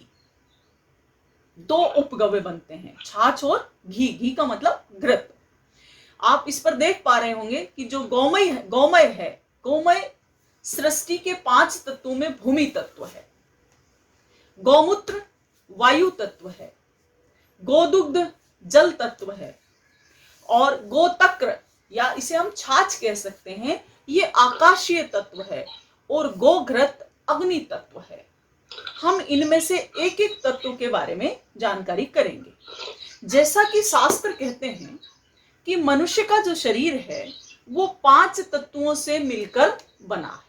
ये 5 तत्व हैं। पहला भूमि, वायु, जल, आकाश और अग्नि। ये 5 तत्व हैं। इन 5 तत्वों से मिलकर मनुष्य का ये शरीर मिला है, और मृत्यु के बाद में इन 5 तत्वों में ही ये शरीर पुनः विलीन हो जाता है। यही मोक्ष कहलाता है। तो 5 तत्व इसी प्रकार से गौ माता भी हमें वो ही 5 गव्य प्रदान करती हैं।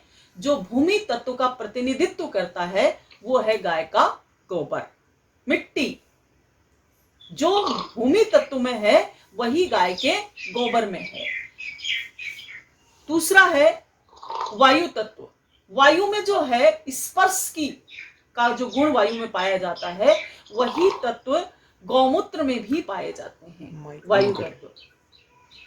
इसके बाद है जल तत्व। शुद्ध जो जल है सृष्टि का, सबसे शुद्ध जल वो गाय का दूध है। और छाछ जो है वो आकाशीय तत्व है। इस पर हम चर्चा करेंगे। बहुत लोगों को इस पर डाउट आता है कि बाकी तो सब ठीक है, लेकिन छाछ आकाशीय तत्व कैसे हुआ, वो मैं आपको बताऊंगी, अभी चर्चा करेंगे उस पर। और गोघृत जो है वो अग्नि तत्व है, कि गाय के घी में अग्नि है। दूसरा, आप एक दीपक जलाएं। जैसे हमने ये दीपक जलाया हुआ है गाय के घी से, हमारे पास यहाँ जो दीपक ये आप देख पा रहे होंगे, गाय के घी से ये दीपक जला है। तो जो इस प्रकाश का अगर हम जांच करें और सूर्य भगवान के प्रकाश की यदि हम जांच करें, तो अधिकांश चीजें दोनों की मिलेंगी। गाय के घी को जलाने से जो गैस निकलती हैं, जो वायु निकलती हैं, वही सूर्य के प्रकाश में भी उन वायु लिप्त होती हैं, तो इससे ये सिद्ध होता है कि गाय का घी है वो अपने आप में अग्नि तत्व है। और छाछ तत्व के बारे में हम बात करें कि ये आकाशीय तत्व कैसे है। आपने बहुत सारे लोगों को नशा करते हुए देखा होगा। नशा करते हुए देखा होगा। नशा मतलब कोई शराब पीता होगा, कोई भांग का नशा करता होगा, या कोई और अफीम का नशा करता होगा। बहुत सारे ऐसे लोग हैं इस सृष्टि में कि वो इस प्रकार के नशा करते हैं। नशा जब वो करते हैं तो आप एक बार नोट कीजिएगा कि सबसे पहले उसका क्या बिगड़ता है। सबसे पहले कोई भी व्यक्ति किसी भी चीज का नशा करेगा तो उसका ब्रेन बिगड़ता है। ब्रेन बिगड़ता है उसका। ब्रेन उसका संतुलन, ब्रेन का संतुलन जो है वो बिगड़ जाता है। और जैसे ही ब्रेन का संतुलन बिगड़ता है वैसे ही उसके पैर डगमगाने लगते हैं, पैर लड़खड़ाने लगते हैं कि पूरा जो शरीर का न्यूरो सिस्टम है वो गड़बड़ हो जाता है। और वो कहां गिर गया, कहां उठ गया, बैठ गया, उसको कुछ पता नहीं चलता। ब्रेन बिगड़ा, ब्रेन के बाद में न्यूरो सिस्टम खराब हुआ। तो इस न्यूरो सिस्टम खराब होने से उसकी अवस्था ऐसी होती है कि लड़खड़ाता हुआ चलता है। ऐसी स्थितियों में हमने बहुत से शराबियों को या भांग खाने वाले लोगों को देखा होगा जो नशा करते हैं। मेरे भाई बहन ये बताते हैं कि नशा जो होता है, सबसे खराब जो नशा होता है, सबसे घटिया जो नशा होता है, जिसमें व्यक्ति एक बार बिगड़ गया तो जीवन भर के लिए खराब हो जाता है, वो नशा होता है भांग का नशा। शराब पीता है, थोड़े 2-4 घंटे बाद में उसका नशा हट जाता है, लेकिन भांग का एक ऐसा नशा है कि भांग एक बार खाया, खाने के बाद में यदि वो व्यक्ति 24 घंटे तक सो नहीं पाता है, नहीं सोता है, तो उसका जो शरीर है वो एक पागलपन जैसा, उसको एक सुरूर हो जाता है, पागलपन जैसी स्थिति होती है। और कहते हैं कि भांग का बिगड़ा हुआ व्यक्ति कभी जीवन में ठीक वापस नहीं होता। भांग खाने के बाद 24 घंटे के अंतराल में उसे नींद लेना जरूरी होता है, लेकिन यदि व्यक्ति नींद नहीं ले पाता है तो निश्चित रूप से आजीवन के लिए वो खराब होता है। तो ऐसी स्थिति में छाछ बहुत कारगर चीज है। जब उस व्यक्ति का ब्रेन बिगड़ जाए किसी भी प्रकार का नशा करने से, तो आप उसे गौ माता की 1 कप या 1 गिलास छाछ पिलाओ, पर होनी शुद्ध देसी गौ माता की चाहिए। और दूसरा, बिलौने विधि से बिलोकर उसका घी मक्खन अलग हो जाना चाहिए। आप वो छाछ उस व्यक्ति को पिलाएं, 15 मिनट के अंदर उसका नशा उतर जाता है। 15 मिनट में वो व्यक्ति नॉर्मल अवस्था में आ जाता है। तो इससे सिद्ध ये होता है कि जो छाछ है वो छाछ व्यक्ति के ब्रेन को ठीक करती है, उस व्यक्ति के ब्रेन को बनाए रखती है, ब्रेन को ठीक। और हमारे शरीर का जो आकाशीय तत्व है वो ये ब्रेन ही है। ये जो हमारा ऊपर का जो पार्ट है यही आकाशीय तत्व है, जहां पर स्वर हमारे स्थायी रहते हैं। आकाश में क्या है? तरंगे हैं। और हमारे मस्तिष्क में भी क्या हैं? तरंगे हैं। जब भी हम कोई बात सुनते हैं, तरंगों के माध्यम से हमारे मस्तिष्क ब्रेन में जाकर वो चीजें स्टोर हो जाती हैं, तरंगों पर ही काम करता है। तो इससे ये पूर्णतः सिद्ध होती है ये बात कि आकाशीय जो तत्व है वो छाछ है। अब आता है कि जो दूध है वो क्या है गाय का। गाय के दूध से हमें क्या क्या मिलता है, उनसे क्या क्या हमें ताकत मिलती है, ऊर्जा मिलती है, कौन से विटामिन्स मिलते हैं, ये सब चीजें कि गाय के दूध में क्या है। तो गाय का जो दूध है अमृत क्षीर भोजन, कि गाय का जो दूध है वो संपूर्ण भोजन है। संपूर्ण भोजन है कि यदि कोई व्यक्ति गाय के दूध पर जीवन यापन करना चाहे तो उसके शरीर में किसी भी चीज की कमी नहीं आएगी। बहुत से साधु संतों को आपने देखा होगा कि वो अन्न ग्रहण नहीं करते, फल सब्जियां भी नहीं खाते, लेकिन गाय का दूध केवल पिया और गाय के दूध से ही संपूर्ण जीवन भर निकाल देते हैं। तो उससे बॉडी में किसी भी प्रकार की कोई किसी तत्व की कमी नहीं होगी यदि कोई व्यक्ति गाय का दूध पीता रहे तो अमृत क्षीर भोजनम, गाय का दूध पीने का समय क्या है, कब पीना चाहिए और कितना पीना चाहिए, ये सब बातें हैं। तो गाय का जो दूध है वो दूध मुहे बच्चे को छोड़ दो, दूध मुहा बच्चा कि जो बच्चा केवल दूध पर ही डिपेंड है उसको छोड़ दो। उसे सुबह दूध नहीं पिलाना चाहिए। दूध में बच्चे को छोड़ के बाकी किसी को भी सुबह दूध नहीं पीना चाहिए। सुबह दूध गाय माता का निकालें तो सूर्य उदय से पहले निकालें, सूर्य उदय से पहले दूध निकालें और दूध को निकालते ही ढककर रखें। क्योंकि जिस प्रकार से हम लोग प्याज को काटकर कमरे में रखते हैं और थोड़ी देर बाद हम देखते हैं कि प्याज काला पड़ने लगता है और बहुत सारे जीवाणु उस पर आकर चिपक जाते हैं, उसी प्रकार से गाय का जो दूध है वह भी जीवाणुओं को खींचता है। तो कभी भी गाय का दूध निकालें और निकालकर उसे तुरंत ढककर रखना चाहिए, उसे ओपन में नहीं रखना चाहिए। गाय के थन से जो दूध निकला तुरंत, जो उसके शरीर की गर्मी से युक्त है, उसके शरीर की गर्मी उसमें समाई हुई है, हम उंगली डालकर देखें उस दूध में तो दूध हमें गुनगुना लगे, उस दूध को धारोष्ण दूध कहते हैं। कौन सा दूध? धारोष्ण दूध कहते हैं। वह धारोष्ण दूध यदि किसी बालक को पिलाया जाए, बच्चे को पिलाया जाए, छान कर पिलाएं, बस उसे गर्म नहीं करना, उसी स्थिति में उसी 15 से 20 मिनट के अंतराल में ही गाय के थन से निकला हो और उसे तुरंत गिलास में डालकर छान कर उसे पिला दिया जाए, तो कहते हैं कि ऐसे बालक की आंखें कभी भी खराब नहीं होती हैं। ऐसे बालक का शरीर बहुत पुष्ट होता है। सबसे शक्तिमान दूध वही रहता है जो गाय के शरीर की गर्माश लिए हुए पिलाया जाता है। तो उस धारोष्ण दूध का उपयोग यदि हम करते हैं तो बहुत ही श्रेष्ठ है।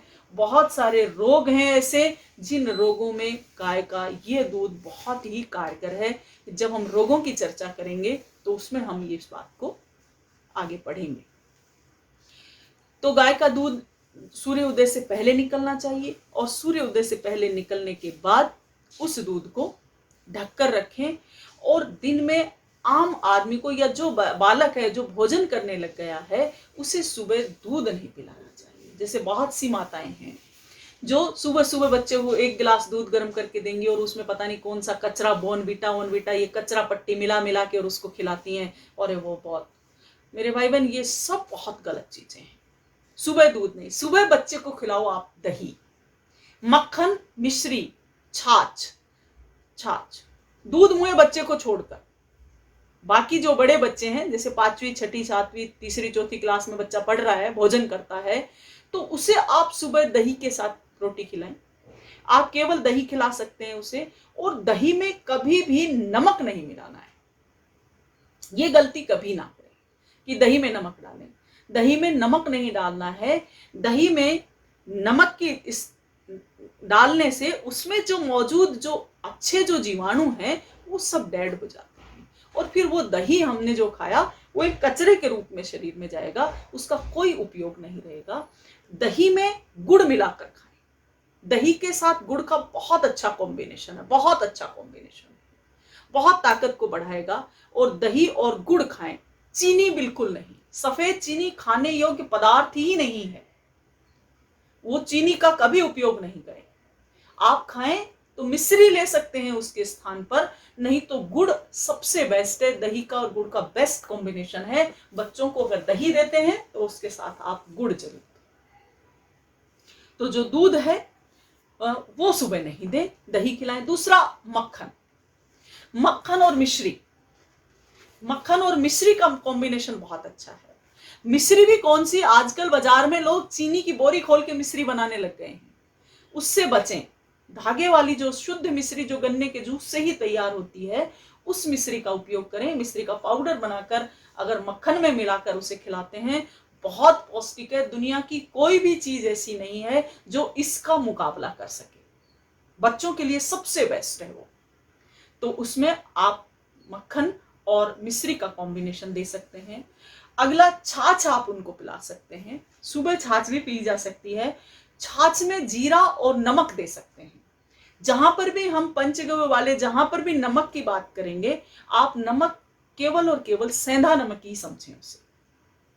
कहीं पर भी सफेद नमक की चर्चा नहीं होगी। जहां हम नमक शब्द का उपयोग करेंगे वहां पर केवल सेंधे नमक की बात कर रहे हैं हम, तो आप सेंधा नमक की उसे समझें। तो छाछ में जीरा और नमक मिलाकर दे सकते हैं। 1-2 महीने हैं ऐसे कि जिसमें छाछ नहीं पीनी चाहिए। जैसे अभी श्रावण में दूध का सेवन वर्जित है, श्रावण चल रहा है और अभी दूध का सेवन वर्जित है कि छोटे बच्चों को छोड़ दें, बीमारों को छोड़ दें, बाकी जो लोग हैं उनको दूध का सेवन नहीं करना चाहिए। बहुत से लोग ऐसे हैं कि जो इसका विरोध करते हैं कि भगवान शंकर पे दूध क्यों चढ़ाया जाता है श्रावण में, क्यों नाली में दूध बहाया जाता है, ये तो पागलपन है। ऐसा नहीं है, ये सृष्टि के कुछ नियम हैं, कुछ आयुर्वेद के कुछ नियम हैं कि ये बारिश का मौसम होता है और बारिश के मौसम में गाय माता चरने जब जाते हैं तो ये जो मौसम है ये वात को बढ़ाता है, ये मौसम ही वात का मौसम है। तो उसमें हरा चारा गौमाता बहुत अधिक चर के आते हैं, क्योंकि एकदम गर्मी के मौसम से ये सर्दी का मौसम आता है, तो गर्मी में चारा चरने के लिए नहीं होता था सृष्टि में, पृथ्वी पर। तो अब बहुत अधिक चारा ग्रीनरी होती है, गौमाता उसको चरते हैं और उससे गौ माँ के शरीर में थोड़ा वात की वृद्धि होती है और वो वात की वृद्धि होने से उनके गव्यों में भी वात की वृद्धि होती है। वैसे ही ये मौसम जो है वो वात का है, तो उस समय यदि हम इस दूध का सेवन करेंगे तो उससे वात का शरीर में वात बढ़ेगा और वात बढ़ेगा तो वात से प्रभावित रोग बहुत सारे जो हैं वो हो जाएंगे।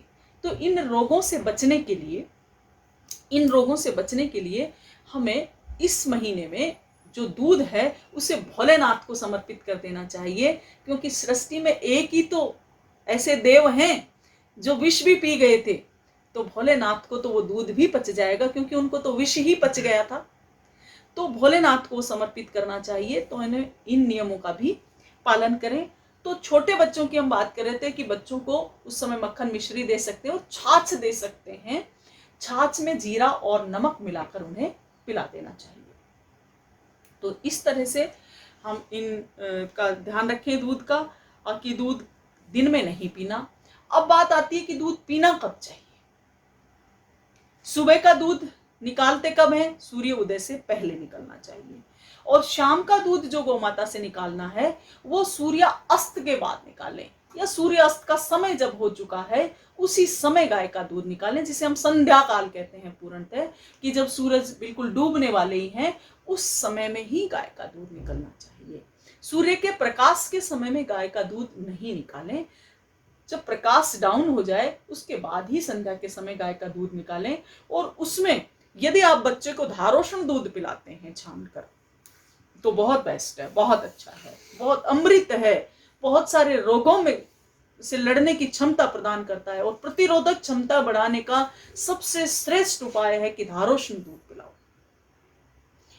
या फिर अब जब 15 से 20 मिनट हो चुके हैं, आधा घंटा 1 घंटा हो गया है, दूध रखा है आपका और ढक के भी रखा है, तो उसके बाद फिर बिना गर्म किया हुआ दूध नहीं पिए। फिर दूध को छानकर उसे मिट्टी की हांडी में गर्म करें और गर्म करने के बाद दूध को भोजन के लगभग 1.5 से 2 घंटे के बाद में ही दूध को पिए। उसमें आप अच्छा है कि कुछ भी नहीं मिलाएं। मुनक्का डाला जा सकता है, जिसे हम दाग कह सकते हैं, दाग मुनक्का डाला जा सकता है, हल्दी की 1 चुटकी डाली जा सकती है, काली मिर्च की 1 चुटकी डाली जा सकती है, सौंठ डाला जा सकता है, अदरक डाला जा सकता है, लेकिन दूध में गुड़ नहीं मिला, चीनी भी नहीं मिला। आप गौ माता का दूध तो वैसे ही मीठा होता है, और फिर भी आपको अगर मीठा चाहिए तो आप उसमें मुनक्का डाल सकते हैं, पिंड खिजूर जो है उसके साथ में ले सकते हैं, गुड़ के साथ में दूध लिया जा सकता है कि पहले गुड़ को खा लो और ऊपर से दूध पी लो, लेकिन गुड़ को दूध में मिलाना नहीं चाहिए। इन बातों का ध्यान रखें। दूध पीने का जो सर्वश्रेष्ठ समय है वो है सूर्य अस्त के बाद रात्रि को सोते समय दूध पिए। जो दूध जो है बलवर्धक होगा, आयुवर्धक होगा, अक्षी ज्योति का अर्थ है कि नेत्र ज्योति बढ़ाने वाला होगा, मेधा शक्ति को बढ़ाने वाला होगा। दूध बुद्धि कारक है, दूध बुद्धि को बढ़ाता है, हृदय को बल प्रदान करता है, हार्ट को बहुत संबल देता है, बहुत ताकत देता है, वीर्यवान है, वीर्य को बढ़ाने वाला है दूध, और रसोत्तम है। रसोत्तम सब रसों में श्रेष्ठ है, और जो गाय का दूध है वो सब रसों में श्रेष्ठ और सुपाच्य है, आसानी से पच जाता है। जो भोजन आपने किया उसे भी पचाने में सहयोग करेगा गौ माता का दूध, यदि आप रात्रि के समय उसे पीकर सोते हैं तो। और पीने में भी तेज गर्म दूध नहीं पीना चाहिए और बिल्कुल ठंडा दूध भी नहीं पीना चाहिए। गुनगुना दूध घूट घूट करके पिए, बहुत बेस्ट है। और दूध को हमेशा खड़ा होकर पिए तो बहुत अच्छा है। दूध खड़े होकर पिए। बच्चों को भी कहें कि दूध खड़ा होकर पिए। आप शुरू से बच्चों को आदत ऐसी डालें, पानी हमेशा बैठकर पीना चाहिए लेकिन दूध हमेशा खड़े होकर पीना चाहिए, जिससे पूरे शरीर में उस दूध की एनर्जी पहुंचती है और बहुत जल्दी सुपाच्य पच जाता है, वो आसानी से वो दूध पच जाता है। एक दूध के लिए वाघभट्ट जी का एक सूत्र है, रोज सवेरे जल पिए भोजन के संग छाछ। कि भोजन के संग में दूध नहीं, क्या पीना चाहिए? छाछ। भोजन करने के बाद छाछ पिए, दूध पिए फिर रात को रोग न आवे पास। कि रात्रि को दूध पीना चाहिए जिससे कोई भी किसी भी प्रकार का रोग नहीं आएगा, रोग बिल्कुल भी नहीं पहुंच पाएगा हमारे शरीर तक, किसी भी प्रकार की थकान हमें महसूस नहीं होगी। दूध पीने से ये एक अमृत के समान शरीर में काम करेगा। इसमें क्या क्या तत्व पाए जाते हैं इसकी हम आपको एक लिस्ट देंगे, जो आपको स्क्रीन पे हम दिखा देंगे कि दूध में कौन कौन से तत्व पाए जाते हैं। वो सारे तत्व आप जिस जो मॉडर्न साइंस के हिसाब से हैं वो आप अपने पास लिस्ट रखिएगा और उसका अध्ययन कर सकते हैं। गाय का दूध खाद्य पदार्थों में से संपूर्ण खाद्य पदार्थ है, प्रोटीन इसमें होता ही होता है। बहुत लोग कहते हैं कि साहब मांसाहारी लोगों से मांसाहार करने से ही प्रोटीन बढ़ता है, लेकिन गाय का दूध पिए ना, शुद्ध गाय का दूध पीने से भी शरीर को बहुत प्रोटीन मिलता है। और इसमें वसा भी पाया जाता है लेकिन बहुत कम मात्रा में पाया जाता है, बहुत कम मात्रा में होता है जिसको हम आसानी से पचा सकते हैं, वो बहुत आसानी से। भैंस का जो दूध है उसमें वसे की मात्रा बहुत ज्यादा होती है, वो नहीं पचा सकते हैं। तो कहते हैं कि गाय का जो दूध है वही पीना चाहिए। गाय के दूध से ही बुद्धि का वर्धन होता है। अब गाय के दूध को कितने समय तक हम रख सकते हैं, एक बहुत बड़ा प्रश्न है। आजकल क्या हो रहा है कि जो पैकेट जो सामान है, पैकेट में जो दूध गाय का आता है, उस दूध को लोग बहुत लंबे समय तक रखते हैं।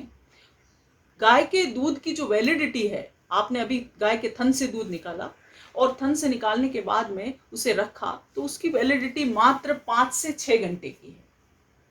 वो मौसम के अकॉर्डिंग 5 से 6 घंटे, 6 घंटे बाद गाय का दूध फटने वाला ही है, यही उसकी ओरिजिनलिटी की पहचान है।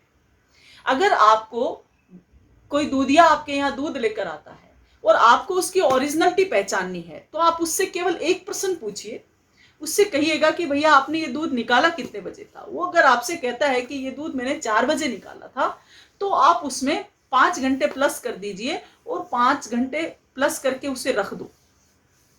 रखने के बाद आप पाएंगे कि वो जो दूध है वो गर्म गैस पर जैसे ही आप रखेंगे तुरंत फटेगा। निश्चित रूप से वो दूध शुद्ध है।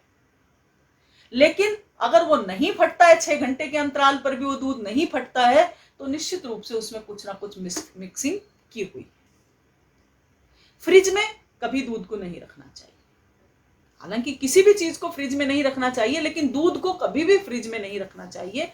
फ्रिज में रखा हुआ दूध किसी भी काम का नहीं है, अमृत है, लेकिन उसे यदि आपने फ्रिज में रख दिया तो वो फिर हमारे किसी काम का नहीं है। दूध का सबसे अच्छा तरीका है कि आप दूध को 4-4 घंटे के अंतराल पर गर्म करते रहें और उसे मैक्सिमम 24 घंटे तक आप जीवित रख सकते हैं। उसके बाद उस दूध का कोई उपयोग ना करें, फिर उसमें जामन लगाना ही पड़ता है, वरना वह स्वयं ही बैठ जाएगा, फिर स्वयं ही दही के रूप में कन्वर्ट होने लग जाएगा। तो जो दूध है उसकी जो वैलिडिटी है, जो उसका शुद्ध जो समय है उसकी शुद्धता का, वो 5 से 6 घंटे का है। आप उसे बनाए रखें। इसके बाद हम जो दूसरी जो चर्चा करेंगे वो गाय के गौमूत्र की चर्चा करेंगे। गौमूत्र धन्वंतरी, गौमूत्र धन्वंतरी की जितना ज्ञान आयुर्वेद का धन्वंतरी जी को था, उतना ही ज्ञान गौमूत्र को है। धन्वंतरी जी अपने ज्ञान के बलबूते, औषधियों के बलबूते पर जितने रोगों को मिटाने की क्षमता रखते हैं धन्वंतरी भगवान, उतना ही गौमूत्र के पास शक्ति है। अकेला गौमूत्र इतने सारे रोगों को मिटा सकता है, लेकिन उसमें शर्त क्या है कि कितना, किस समय उसको लेना है, कितना उसको लेना है, किस समय का लेना है, कब, कौन सी गाय का लेना है। तो गौमूत्र पर कौन सी गाय का गौमूत्र लेना है, कौन से गाय के गव्य अच्छे हैं, उसके लिए हमें जो गुरुदेव ने सिखाया है वो बताया है कि इसमें 11 नियम है। गाय 11 नियमों को फॉलो जो करेगा, तो आप चाहें तो ये मैं बिल्कुल स्लो बोलूंगी, आपको आसानी से समझ में भी आ रहा होगा, बिल्कुल स्लो, आप उसको नोट कर सकते हैं एक एक को, कि 11 ये कौन से नियम हैं। जिन 11 नियमों को हम देखेंगे कि उनके गव्य, उस गाय के गव्य बेस्ट होंगे। तो वो सबसे पहला जो नियम है उसमें आप लिखिएगा कि गाय भारतीय नस्ल की होनी चाहिए। पहला नियम, गाय भारतीय नस्ल की होनी चाहिए। भारतीय नस्ल में से कि वही हॉलिस्टियन, फिजिशियन या भारत की नस्ल की जैसी गाय दिख भी रही है, लेकिन उसका अगर क्रॉस ब्रीडिंग है, वो उसका क्रॉस जो हुआ था वो किसी दूसरे नंदी से हुआ था, तो ऐसी दोगली गाय का भी हमें कोई भी गव्य उपयोग में नहीं लेना है। तो इंडियन काऊ ही होनी चाहिए। जो इंडियन काऊ की आपको पहचान बताई गई है, उस पहचान के पर आधारित होना चाहिए, एक नियम। दूसरा नियम है उसका कि हम कौन सी गाय के गव्य लें, कि गाय प्रतिदिन चरने वाली होनी चाहिए, घूमने वाली गाय होनी चाहिए। बहुत सी गौशालाओं में शेड बना देते हैं, बहुत अच्छे अच्छे गद्दे लगाएंगे नीचे गायों के, कि साहब हम तो गायों को गद्दे पर बिठाते हैं। ऐसा नहीं होना चाहिए। गाय घूमने से ही गाय प्रसन्न होती है, और कम से कम 10 किलोमीटर पर डे घूमे वो गाय, 10 किलोमीटर पर डे घूमे, तब जाके गाय के गव्यों में वो शक्ति मिल पाती है। तो प्रतिदिन कम से कम 10 किलोमीटर घूमे, और घूम घूम के वो चर के आए, अपने मन से औषधि खाकर आए, वनीय औषधियां खाकर आए, जंगल में जो वनस्पतियां हैं उनको खाकर आए। निश्चित रूप से उसके जो गव्य हैं वो बंधी हुई गाय के गव्यों से बेस्ट होते हैं। मैं ये नहीं कहती हूं कि जो शेड के नीचे गाय बंधी रहती हैं उनके गव्य अच्छे नहीं होते, बेस्ट होते हैं, वो भी अच्छे होते हैं, लेकिन सर्वश्रेष्ठ की जहां बात आती है, जो बहुत अच्छे जिनके गव्य होंगे, जिनको हम औषधीय रूप में भी उपयोग कर सकते हैं, उसके लिए जरूरी है कि वो गाय कम से कम 10 किलोमीटर प्रतिदिन घूम कर आए, चर कर आए। ये बहुत अच्छा रहेगा। इसके लिए अगला जो तीसरा जो नियम है वो है कि गाय बीमार नहीं होनी चाहिए। अब आप कहेंगे कि साहब जिसके पास गाय है वो तो जानते हैं कि गाय बीमार कैसे होती है। सबसे पहली बात तो गाय चारा नहीं खाती है बीमार होने पर। देखो, गौ माता बहुत संवेदनशील होती है, बहुत संवेदनशील, बहुत कुछ समझते हैं वो। उनको ये भी पता होता है कि जिस घर में वो रहते हैं कि मालिक को कल क्या तकलीफ आने वाली होती है, वो उसे पहले दिन ही पता चल जाता है। वो अपने स्वभाव में वो उदासीनता ले आते हैं उस समय कि वो कुछ परेशानी में होते हैं और प्रयास करते हैं कि मैं किस तरह से इसकी इस पीड़ा को हर लूं। तो गौ माता बहुत संवेदनशील जीव है।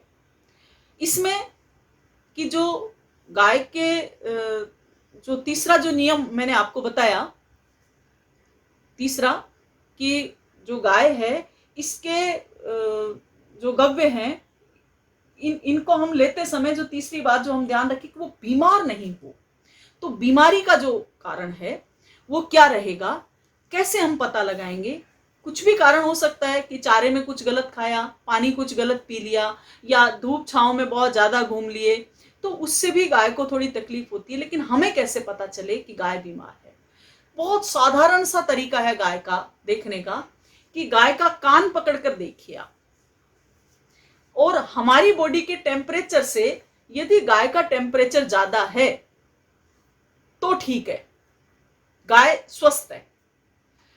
लेकिन यदि हमारी बॉडी के टेम्परेचर से गाय के कान का जो टेम्परेचर है वो डाउन हो गया, कम हो गया, यानी हमें गाय का कान ठंडा लगने लग गया, मूल बात, हम कान पकड़े और कान यदि हमें ठंडा महसूस होता है हमारे टेम्परेचर से, तो निश्चित रूप से गाय बीमार है। दूसरी पहचान केवल आप दूर से ही देखकर बता सकते हैं कि गाय का जो नथुना होता है, जो काला काला जो भाग होता है गाय का, नथुना जिसे कहते हैं, उस नथुने पर छोटी छोटी पसीने की बूंद जैसा पानी लगा हुआ होता है या फिर गीला रहेगा वो। और यदि गाय बीमार है तो वो बिल्कुल सूख जाएगा, गाय उस पर जीभ भी नहीं घुमाएगी।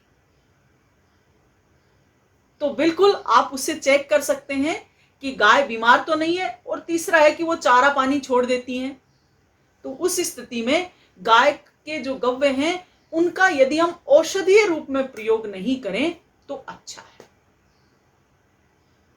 औषधीय रूप में ऐसे प्रयोग कर सकते हैं, दूध ऐसा नहीं है कि दूध निकालो और फेंक दो जी, नहीं, उपयोग कर सकते हैं, लेकिन औषधीय गुणों में कुछ कमी आ जाती है, तो औषधि के लिए उसका उपयोग नहीं करें तो अच्छा है।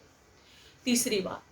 चौथी बात है कि ग्रहण काल में, जो ग्रहण का जो समय है, चाहे सूर्य ग्रहण हो चाहे चंद्र ग्रहण हो, उस काल में, जैसे आज रात्रि को चंद्र ग्रहण था, तो सुबह का जो दूध है या सुबह का जो गौमूत्र है, सुबह का जो गोबर है, उसका उपयोग हमें नहीं करना चाहिए। उसमें क्या होता है कि हमने अभी आपको बताया था, शुरुआत जब हमने की थी, कि गाय धरती पर चलता फिरता सूरज है।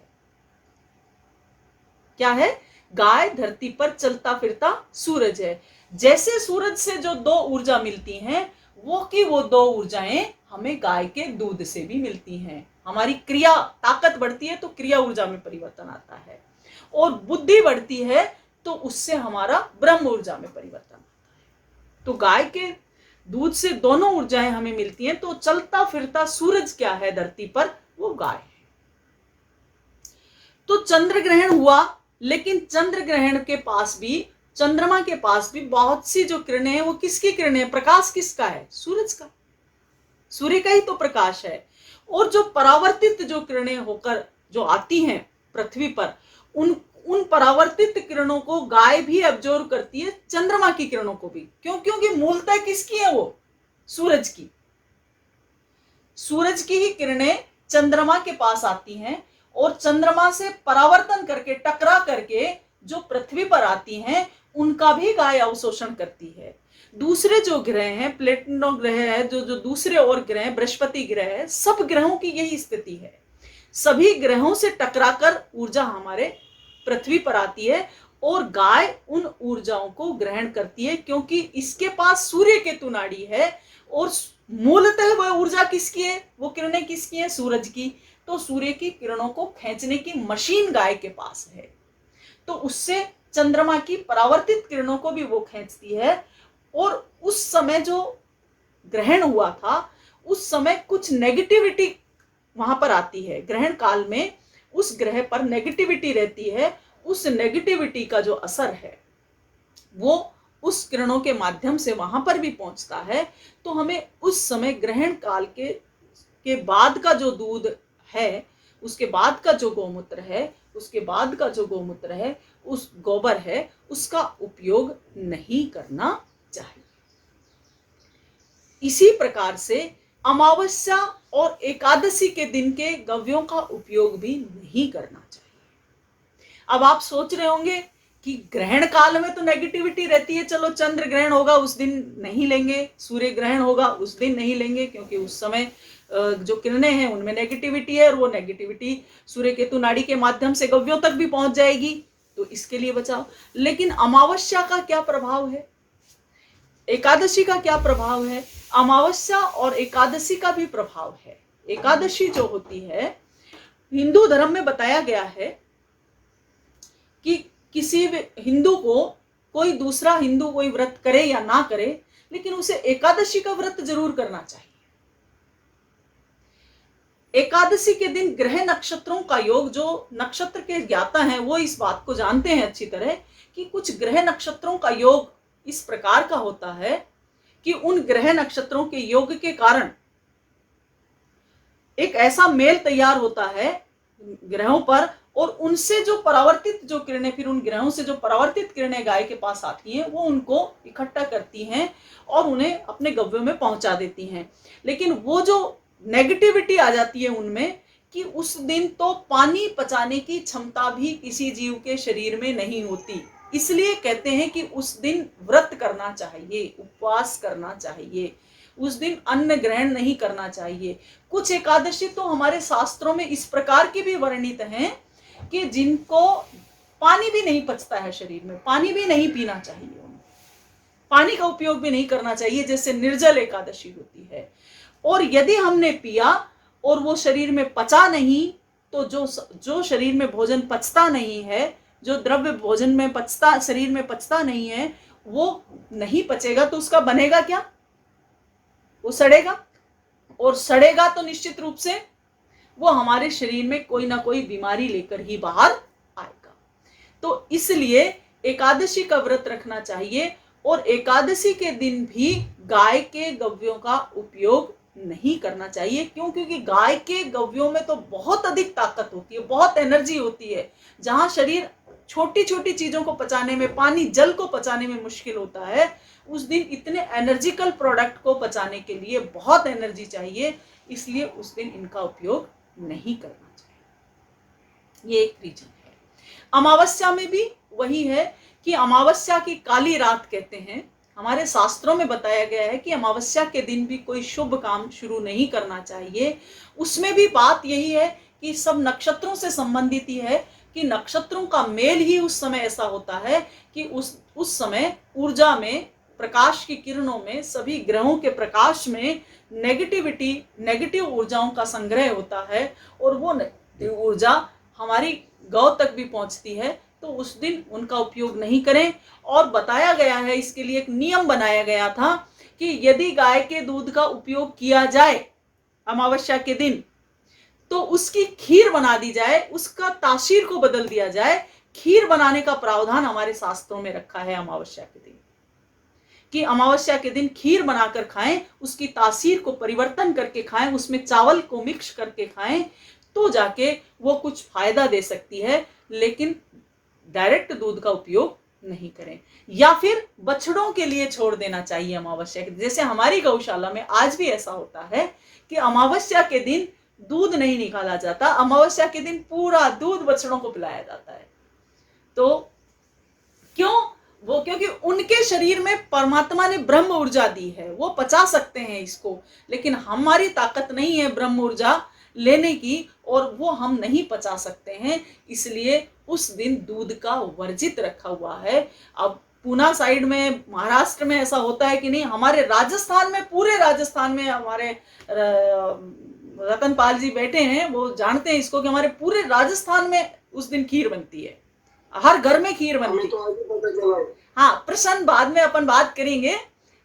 तो पूरे राजस्थान में उस दिन हमारे यहाँ खीर बनती है, तो उस खीर का उपयोग किया जाता है, तो खीर के रूप में उपयोग हम कर सकते हैं।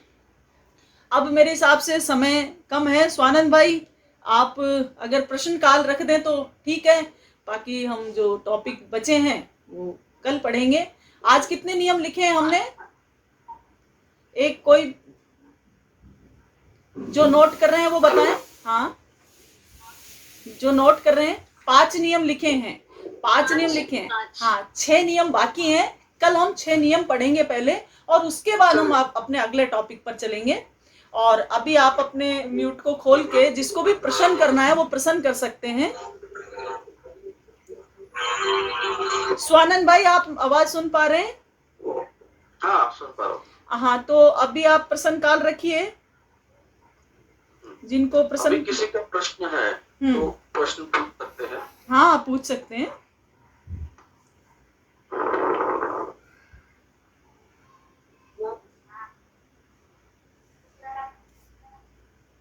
सबसे पहला प्रश्न तो मैं पूछ लूं।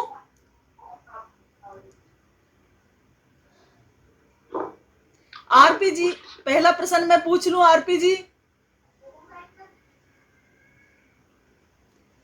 आरपी जी आप सुन पा रहे हैं? अपना म्यूट खोलिए ना।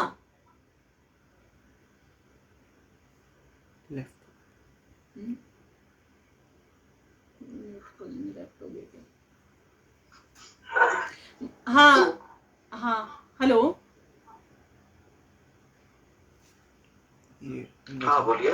हाँ बोलिए। हाँ, महालक्ष्मी जी कुछ बोल रहे हैं? कुछ नहीं मैम, यही पूछना था कि जो आपने सुबह का दूध बोला था जी कि बच्चों को शाम में देना चाहिए, जी। तो सुबह दिया तो चलेगा कि नहीं चलेगा? नहीं, सुबह जो दूध मुआ जो बच्चा है ना, जो केवल दूध पर ही डिपेंड है, भोजन दूध के रूप में ही लेता है, उसको तो हम दूध 24 घंटे पिलाएं, उसमें कोई दिक्कत नहीं है, क्योंकि उसका आहार ही वही है। लेकिन अगर बच्चा भोजन करने लग गया, आहार लेने लग गया, तो उसको सुबह फिर दही खिलाएं आप, या हाँ दही खिलाएं। और भगवान श्री कृष्ण ने भी तो देखो मक्खन के लिए क्या क्या किया था। आपने कभी सुना नहीं कि भगवान श्री कृष्ण दूध के लिए रोए हो, या दूध के लिए उन्होंने नाच नचाया हो? ऐसा कुछ नहीं। उन्होंने चोरी की, मक्खन की चोरी की, दही की चोरी की। तो ये देखो, नंद बाबा के यहाँ पे एक मिनट एक बात रखती हूँ। नंद बाबा के यहाँ पे 9 लाख गोवंश था, 9 लाख। उनके यहाँ नदियां बहती थी दूध की और घी की, तो है ना। लेकिन उनको चोरी करने की जरूरत क्या थी भगवान को? लेकिन भगवान ने चोरी करके हमको एक मैसेज दिया था। एक मैसेज हमारे विद्यार्थी बच्चों के लिए कन्वे किया था कि अगर अपने घर में गाय नहीं है और पड़ोसी के घर में मक्खन है, तो चाहे चोरी करके खाना पड़े, लेकिन खाओ मक्खन। खाने पीने की चीज की कोई चोरी नहीं मानी जाती। ये एक मैसेज था। नहीं, उनके घर में तो नदियां बह रही थी दूध की, उनको क्या जरूरत थी चोरी करने की? जब गोपियां जब छाछ की मटकी लेकर जाती हैं, भगवान श्री कृष्ण उनको कहते हैं कि छाछ पिला दे, तो वो छाछ पीने के लिए इतनी लालायित होते हैं। तो गोपियां कहती कि एक बार डांस दिखा दो, तो वो डांस दिखाते हैं। सूरदास जी की एक पंक्ति आती है कि छछिया पर ताई अहीर की छोरियां छछिया पर छाछ के लिए नाच नचावे। तो इसके और एक बात जी, शाम में हम उनको दूध देते हैं ना हल्दी डाल के, तो उसमें 1 चमचा घी डाल के देते हैं बच्चों को। बहुत अच्छा, बहुत अच्छा। घी डालना बहुत अच्छा, घी का कॉम्बिनेशन बहुत अच्छा है, और उससे पेट की सफाई होती है, आंतों के रोग नहीं होते हैं। हाँ, और वात वाले जो व्यक्ति हैं, जिनको वात की समस्या रहती है, घुटनों में दर्द रहता है, पैरों में दर्द रहता है, उनको दूध में घी डाल के पीना ही चाहिए, पीना ही चाहिए। हम तो ट्रीटमेंट में यही बताते हैं जी। और कोई? अच्छा, आपको क्लास कैसी लगी? पहले मुझे भी एक प्रश्न पूछना था आपसे कि आपको आज की क्लास कैसी लगी? बहुत बढ़िया, बहुत बढ़िया, बहुत सीखने जी। हेलो। हाँ आरपी जी, हाँ बताएं साहब। हरिओम। हाँ हरिओम। कैसा ये है जी? कि जो आपने धारोषण दूध की बात की है जी और अब श्रावण के अंदर उस दूध को सुबह हम ले सकते हैं या नहीं? जी। धारोषण को नहीं, सुबह दूध कोई सा भी नहीं ले सकते। दूध मुहे बच्चे को छोड़ के बाकी कोई भी व्यक्ति दूध सुबह नहीं पिए। हाँ, यही मैं जानना चाहता हूँ। हाँ, और असल में क्या था, मैं कल तक तो पी रहा था धारोषण जी, तभी आपका चेहरा चमक रहा है साहब। आज अनायास पता नहीं मेरे हाँ, नहीं पता नहीं मैंने क्या लगाया कि मैं उस दूध को लेकर ही आ गया ढक के जी। और मैंने आज सुबह दूध न पी के छाछ बना के पी, अभी छाछ बना के पी है। बहुत सुंदर, बहुत सुंदर। हेलो। हाँ जी। नहीं अब मुझे स्पष्ट ये कि मैं अब ये धारोषण को छोड़ दूं ना अभी? हाँ, शाम को आप धारोषण पी सकते हैं, संध्या काल के बाद। जैसे ही संध्या काल में दूध निकलता है, हाँ, वो पी सकता हूँ, वो पी सकते हो। हाँ, वो पी सकते हैं, लेकिन सुबह नहीं पीना। लेकिन वो नहीं, ठीक है, वो मान गया मैं। अभी शाम के वाला दूध अगर मैं लेने जाता हूँ उस गाय वाले के पास जी, तो वो 5 बजे करीब निकाल देता है, 5 साढ़े 5 तक। हाँ, तो आप उसको कहिए कि भाई संध्या के बाद निकालो। हाँ, वो संभव कैसे होगा? वैसे तो वो मेरा मित्र बन गया है 1 महीने से। अब मित्र बन गया तो उसे बात समझानी पड़ेगी। वो आज सुबह कह भी रहा था जी। नहीं सुनिए, वो कह भी रहा था कि कल मैंने दूध देर से निकाला था। वो ऐसा कह रहा था मुझे, तो इसका मतलब उसको मैं ये कहूँ कि मेरी वाली गाय का दूध है तू थोड़ा लेट निकाल ले क्या? हाँ हाँ, बिल्कुल, जब सूरज लाल हो जाए तब निकाल सकते हैं। हाँ जी, जी। चलिए मैं ये करेक्शन कर लेता हूँ और आज मैं शाम को जाकर दूध पीऊंगा धार ओशन की। हाँ, आपका तो आशीर्वाद चाहिए। क्लास कैसी रही आज दूसरी की? बात, आपने एक बात कही जो मुझे मुझे तो आपके ज्ञान का वो उपयोग करना है मेरी इस उम्र में। हेलो, हाँ जी, हाँ जी, है ना? हाँ तो मैंने ये धारोसन वाला जो क्रम मैं पिछले 1 महीने से ले रहा था, जी, उसमें मुझे एक परेशानी होती थी। जी, वो परेशानी आज शायद नहीं होगी मुझे, क्योंकि मैंने छाछ ले ली अभी आकर। जी, और शाम को, अच्छा ये मक्खन जो है ना, मक्खन, हाँ जी, मक्खन में मिश्री की जगह अगर हम थोड़ा नमक, सेंधो नमक डालें तो वो हमें नुकसान करेगा या फायदा करेगा एपिटाइजर के रूप में? नहीं, नुकसान करेगा। घी में नमक का मेल नहीं है, घी के तो साथ। वो भी नहीं? नहीं, हाँ, मक्खन में मक्खन में नमक भी का नहीं, मेल नहीं, ठीक नहीं, है। नहीं, नहीं। ठीक है सर, बहुत बहुत धन्यवाद। आप बहुत अच्छा कार्यक्रम आपने दिया है और कल मैं वो आपसे कांटेक्ट करूंगा। ठीक जी है सर, हरिओम। और Thank किसी you. का प्रश्न? हरिओम हरिओम और किसी का हरिओम प्रश्न? हरिओम। हरिओम। हरिओम मैम, मुझे पूछना था। हाँ जी, बताएं। मुझे पूछना था कि आपने एकादशी और अमावस दोनों दिन मना करा है लेने से। जी। बस यही मुझे हाँ, पूछना था। एकादशी भी और अमावस भी। देखो, एकादशी के दिन तो बॉडी जो है ना, वो शास्त्र ऐसा कहते हैं कि हमारी बॉडी अन्न पचाने लायक नहीं रहती है। और कुछ कुछ एकादशी तो ऐसी आती हैं। और देखो, ये सब एकादशी, द्वादशी, अमावस्या, ये सब नक्षत्रों के मेल के आधार पर हैं। और देखो, नक्षत्र विज्ञान एक हमारा इतना सटीक विज्ञान है कि मैं तो ताजुब करती हूँ कि वो हमारे आयुर्वेद से भी बहुत आगे है नक्षत्र विज्ञान। आप देखिए कि अभी थोड़े 2-4 दिन पहले ग्रहण काल हुआ है ना, सूर्य ग्रहण हुआ था यहाँ पे। अब चंद्र ग्रहण तो इंडिया में नहीं दिखा, लेकिन सूर्य ग्रहण हुआ था अभी जो लास्ट, वो जो अपनी वो पूनम गई है, सॉरी, वो अमावस्या गई है उसमें। तो उस दिन मैंने देखा दोपहर को कि लगभग वो 12-12:30 बजे के आसपास बिल्कुल अंधेरा हो गया। आप सोचिए कि हमारे नक्षत्र के ज्ञाता पंडित वो कितने बड़े विद्वान थे, कितने बड़े विद्वान हैं कि उन्होंने बिल्कुल सटीक समय बताया। ये बताया कि ये ग्रहण कहां कहां पर दिखाई देगा। ये उन्होंने 5 साल 10 साल पहले ही बता दिया कि उस दिन ग्रहण होने वाला है। आप सोचो ये विज्ञान कितना बड़ा विज्ञान है, नक्षत्र विज्ञान।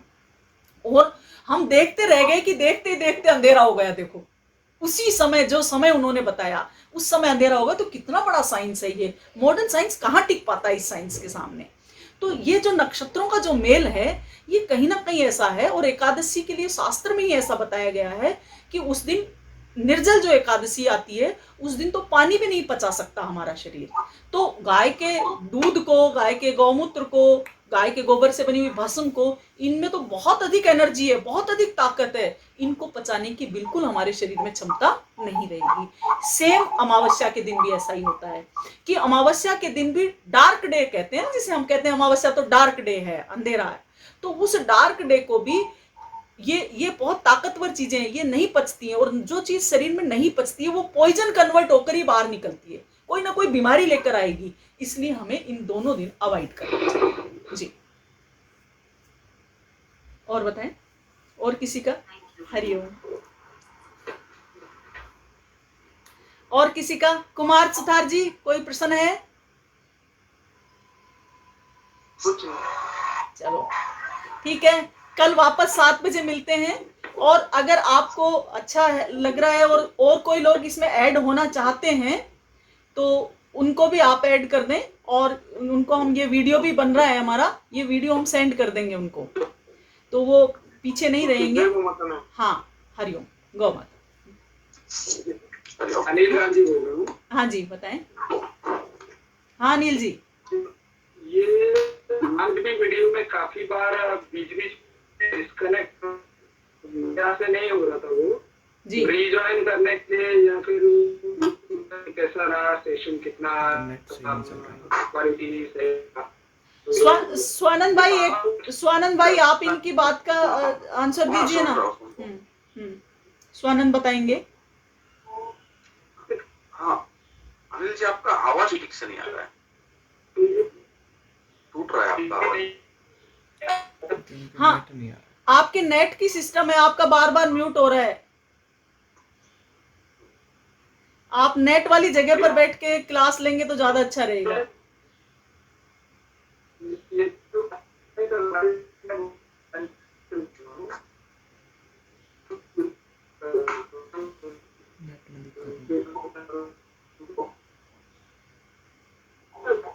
नेट नहीं है अनिल जी आपका, नेट।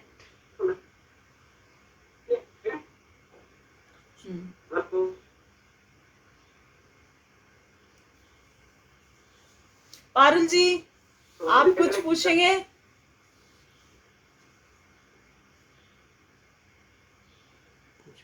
अच्छा ठीक है, हरिओम।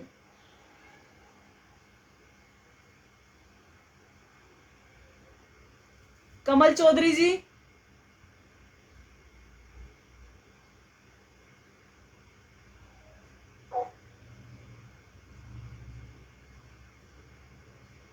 मैम कोई नोट्स वगैरह मिलेगा इसका हमको या कैसे, क्योंकि इतना लिख नहीं पाते इतना सारा।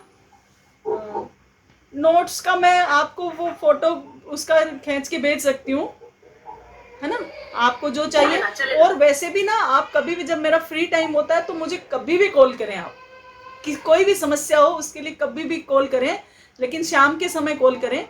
आपका उस समय रिसीव मैं नहीं करती हूँ तो मैं खुद वापस बैक कॉल कर लूंगी आपको। तो कभी कोई भी समस्या हो तो आप मुझसे डायरेक्ट बात कर सकते हैं। और मैम एक क्वेश्चन और जो आज के कोर्स रिलेटेड नहीं है, आपने स्टार्टिंग में बताया था कि आप और भी कुछ 250 कुछ लोगों को आपने ट्रेन किया है जी।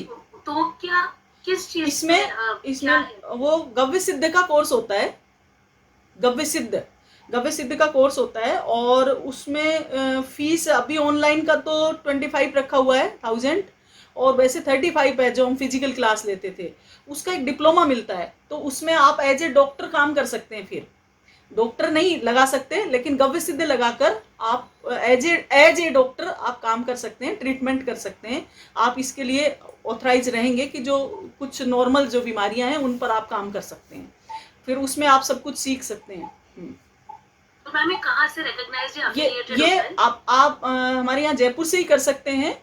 जयपुर में प्रैक्टिकल क्लासें होंगी। एक बार आपको जयपुर आना पड़ेगा और उसके बाद एक बार कांचीपुरम जाना पड़ेगा आपको एग्जाम देने के लिए। अगर आप फिजिकल क्लास लेना चाहते हैं, बहुत अच्छे से सीखना चाहते हैं, तो आप फिजिकल क्लास में आइएगा। और ऑनलाइन में सीखना चाहते हैं तो ऑनलाइन क्लासें अभी चल रही हैं, उसमें प्रैक्टिकल करने फिर आपको बाद में आना पड़ेगा, लेकिन प्रैक्टिकल सब सिखाते ही हैं। फिर कितना टाइम तक होता है? वो 1 साल भर लग जाता है उसमें। और कुछ क्लासेस होती है? नहीं, उसमें केवल 20 ही क्लास होंगी। 5-5 दिन के लिए 2 बार जयपुर, और 7 दिन के लिए 1 बार चेन्नई, और 3 दिन के लिए एक सम्मेलन होता है वो। और उसमें फिर आपको पूरा डिप्लोमा मिलेगा। पूरा उस डिप्लोमे से आप अपना वो लगाकर उसमें आप कर सकते हैं। तो मैम ये मेरा क्वेश्चन था, कौन सी यूनिवर्सिटी या कॉलेज से वो ये भारत सेवक समाज से एफिलेटेड है, भारत सेवक समाज संसदीय बोर्ड से। और कांचीपुरम में इसकी यूनिवर्सिटी है, महर्षि वाग्भट गौशाला के नाम से, पंचगव्य विद्यापीठम। पंचगव्य विद्यापीठम।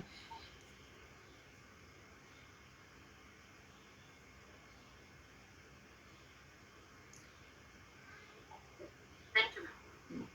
और कोई सवाल है किसी भाई बहन का? जो भी कुछ सवाल है, मन में शंका है, आप रख सकते हो। आज के सत्र के बारे में जो भी आपका अनुभव है वो भी आप रख सकते हैं। सुनीता जी आपका अनुभव बताएं, कैसा लगा? म्यूट खोलें। जी मैम, बहुत अच्छा सेशन था। ये तो शुरुआत है, इंट्रोडक्शन था। फिर भी बहुत इंटरेस्टिंग लगा। होप कि कल की और ज्यादा इंटरेस्टिंग हो। हाँ नहीं, बिल्कुल गौमाता करेंगी। हम तो क्या है, सब गौमाता करने वाले हैं। वो विराजमान है, वो उन्हीं का सब आशीर्वाद है, और राजीव भाई का आशीर्वाद हम सब पे बना रहे। जरूर। ठीक है, हरिओम।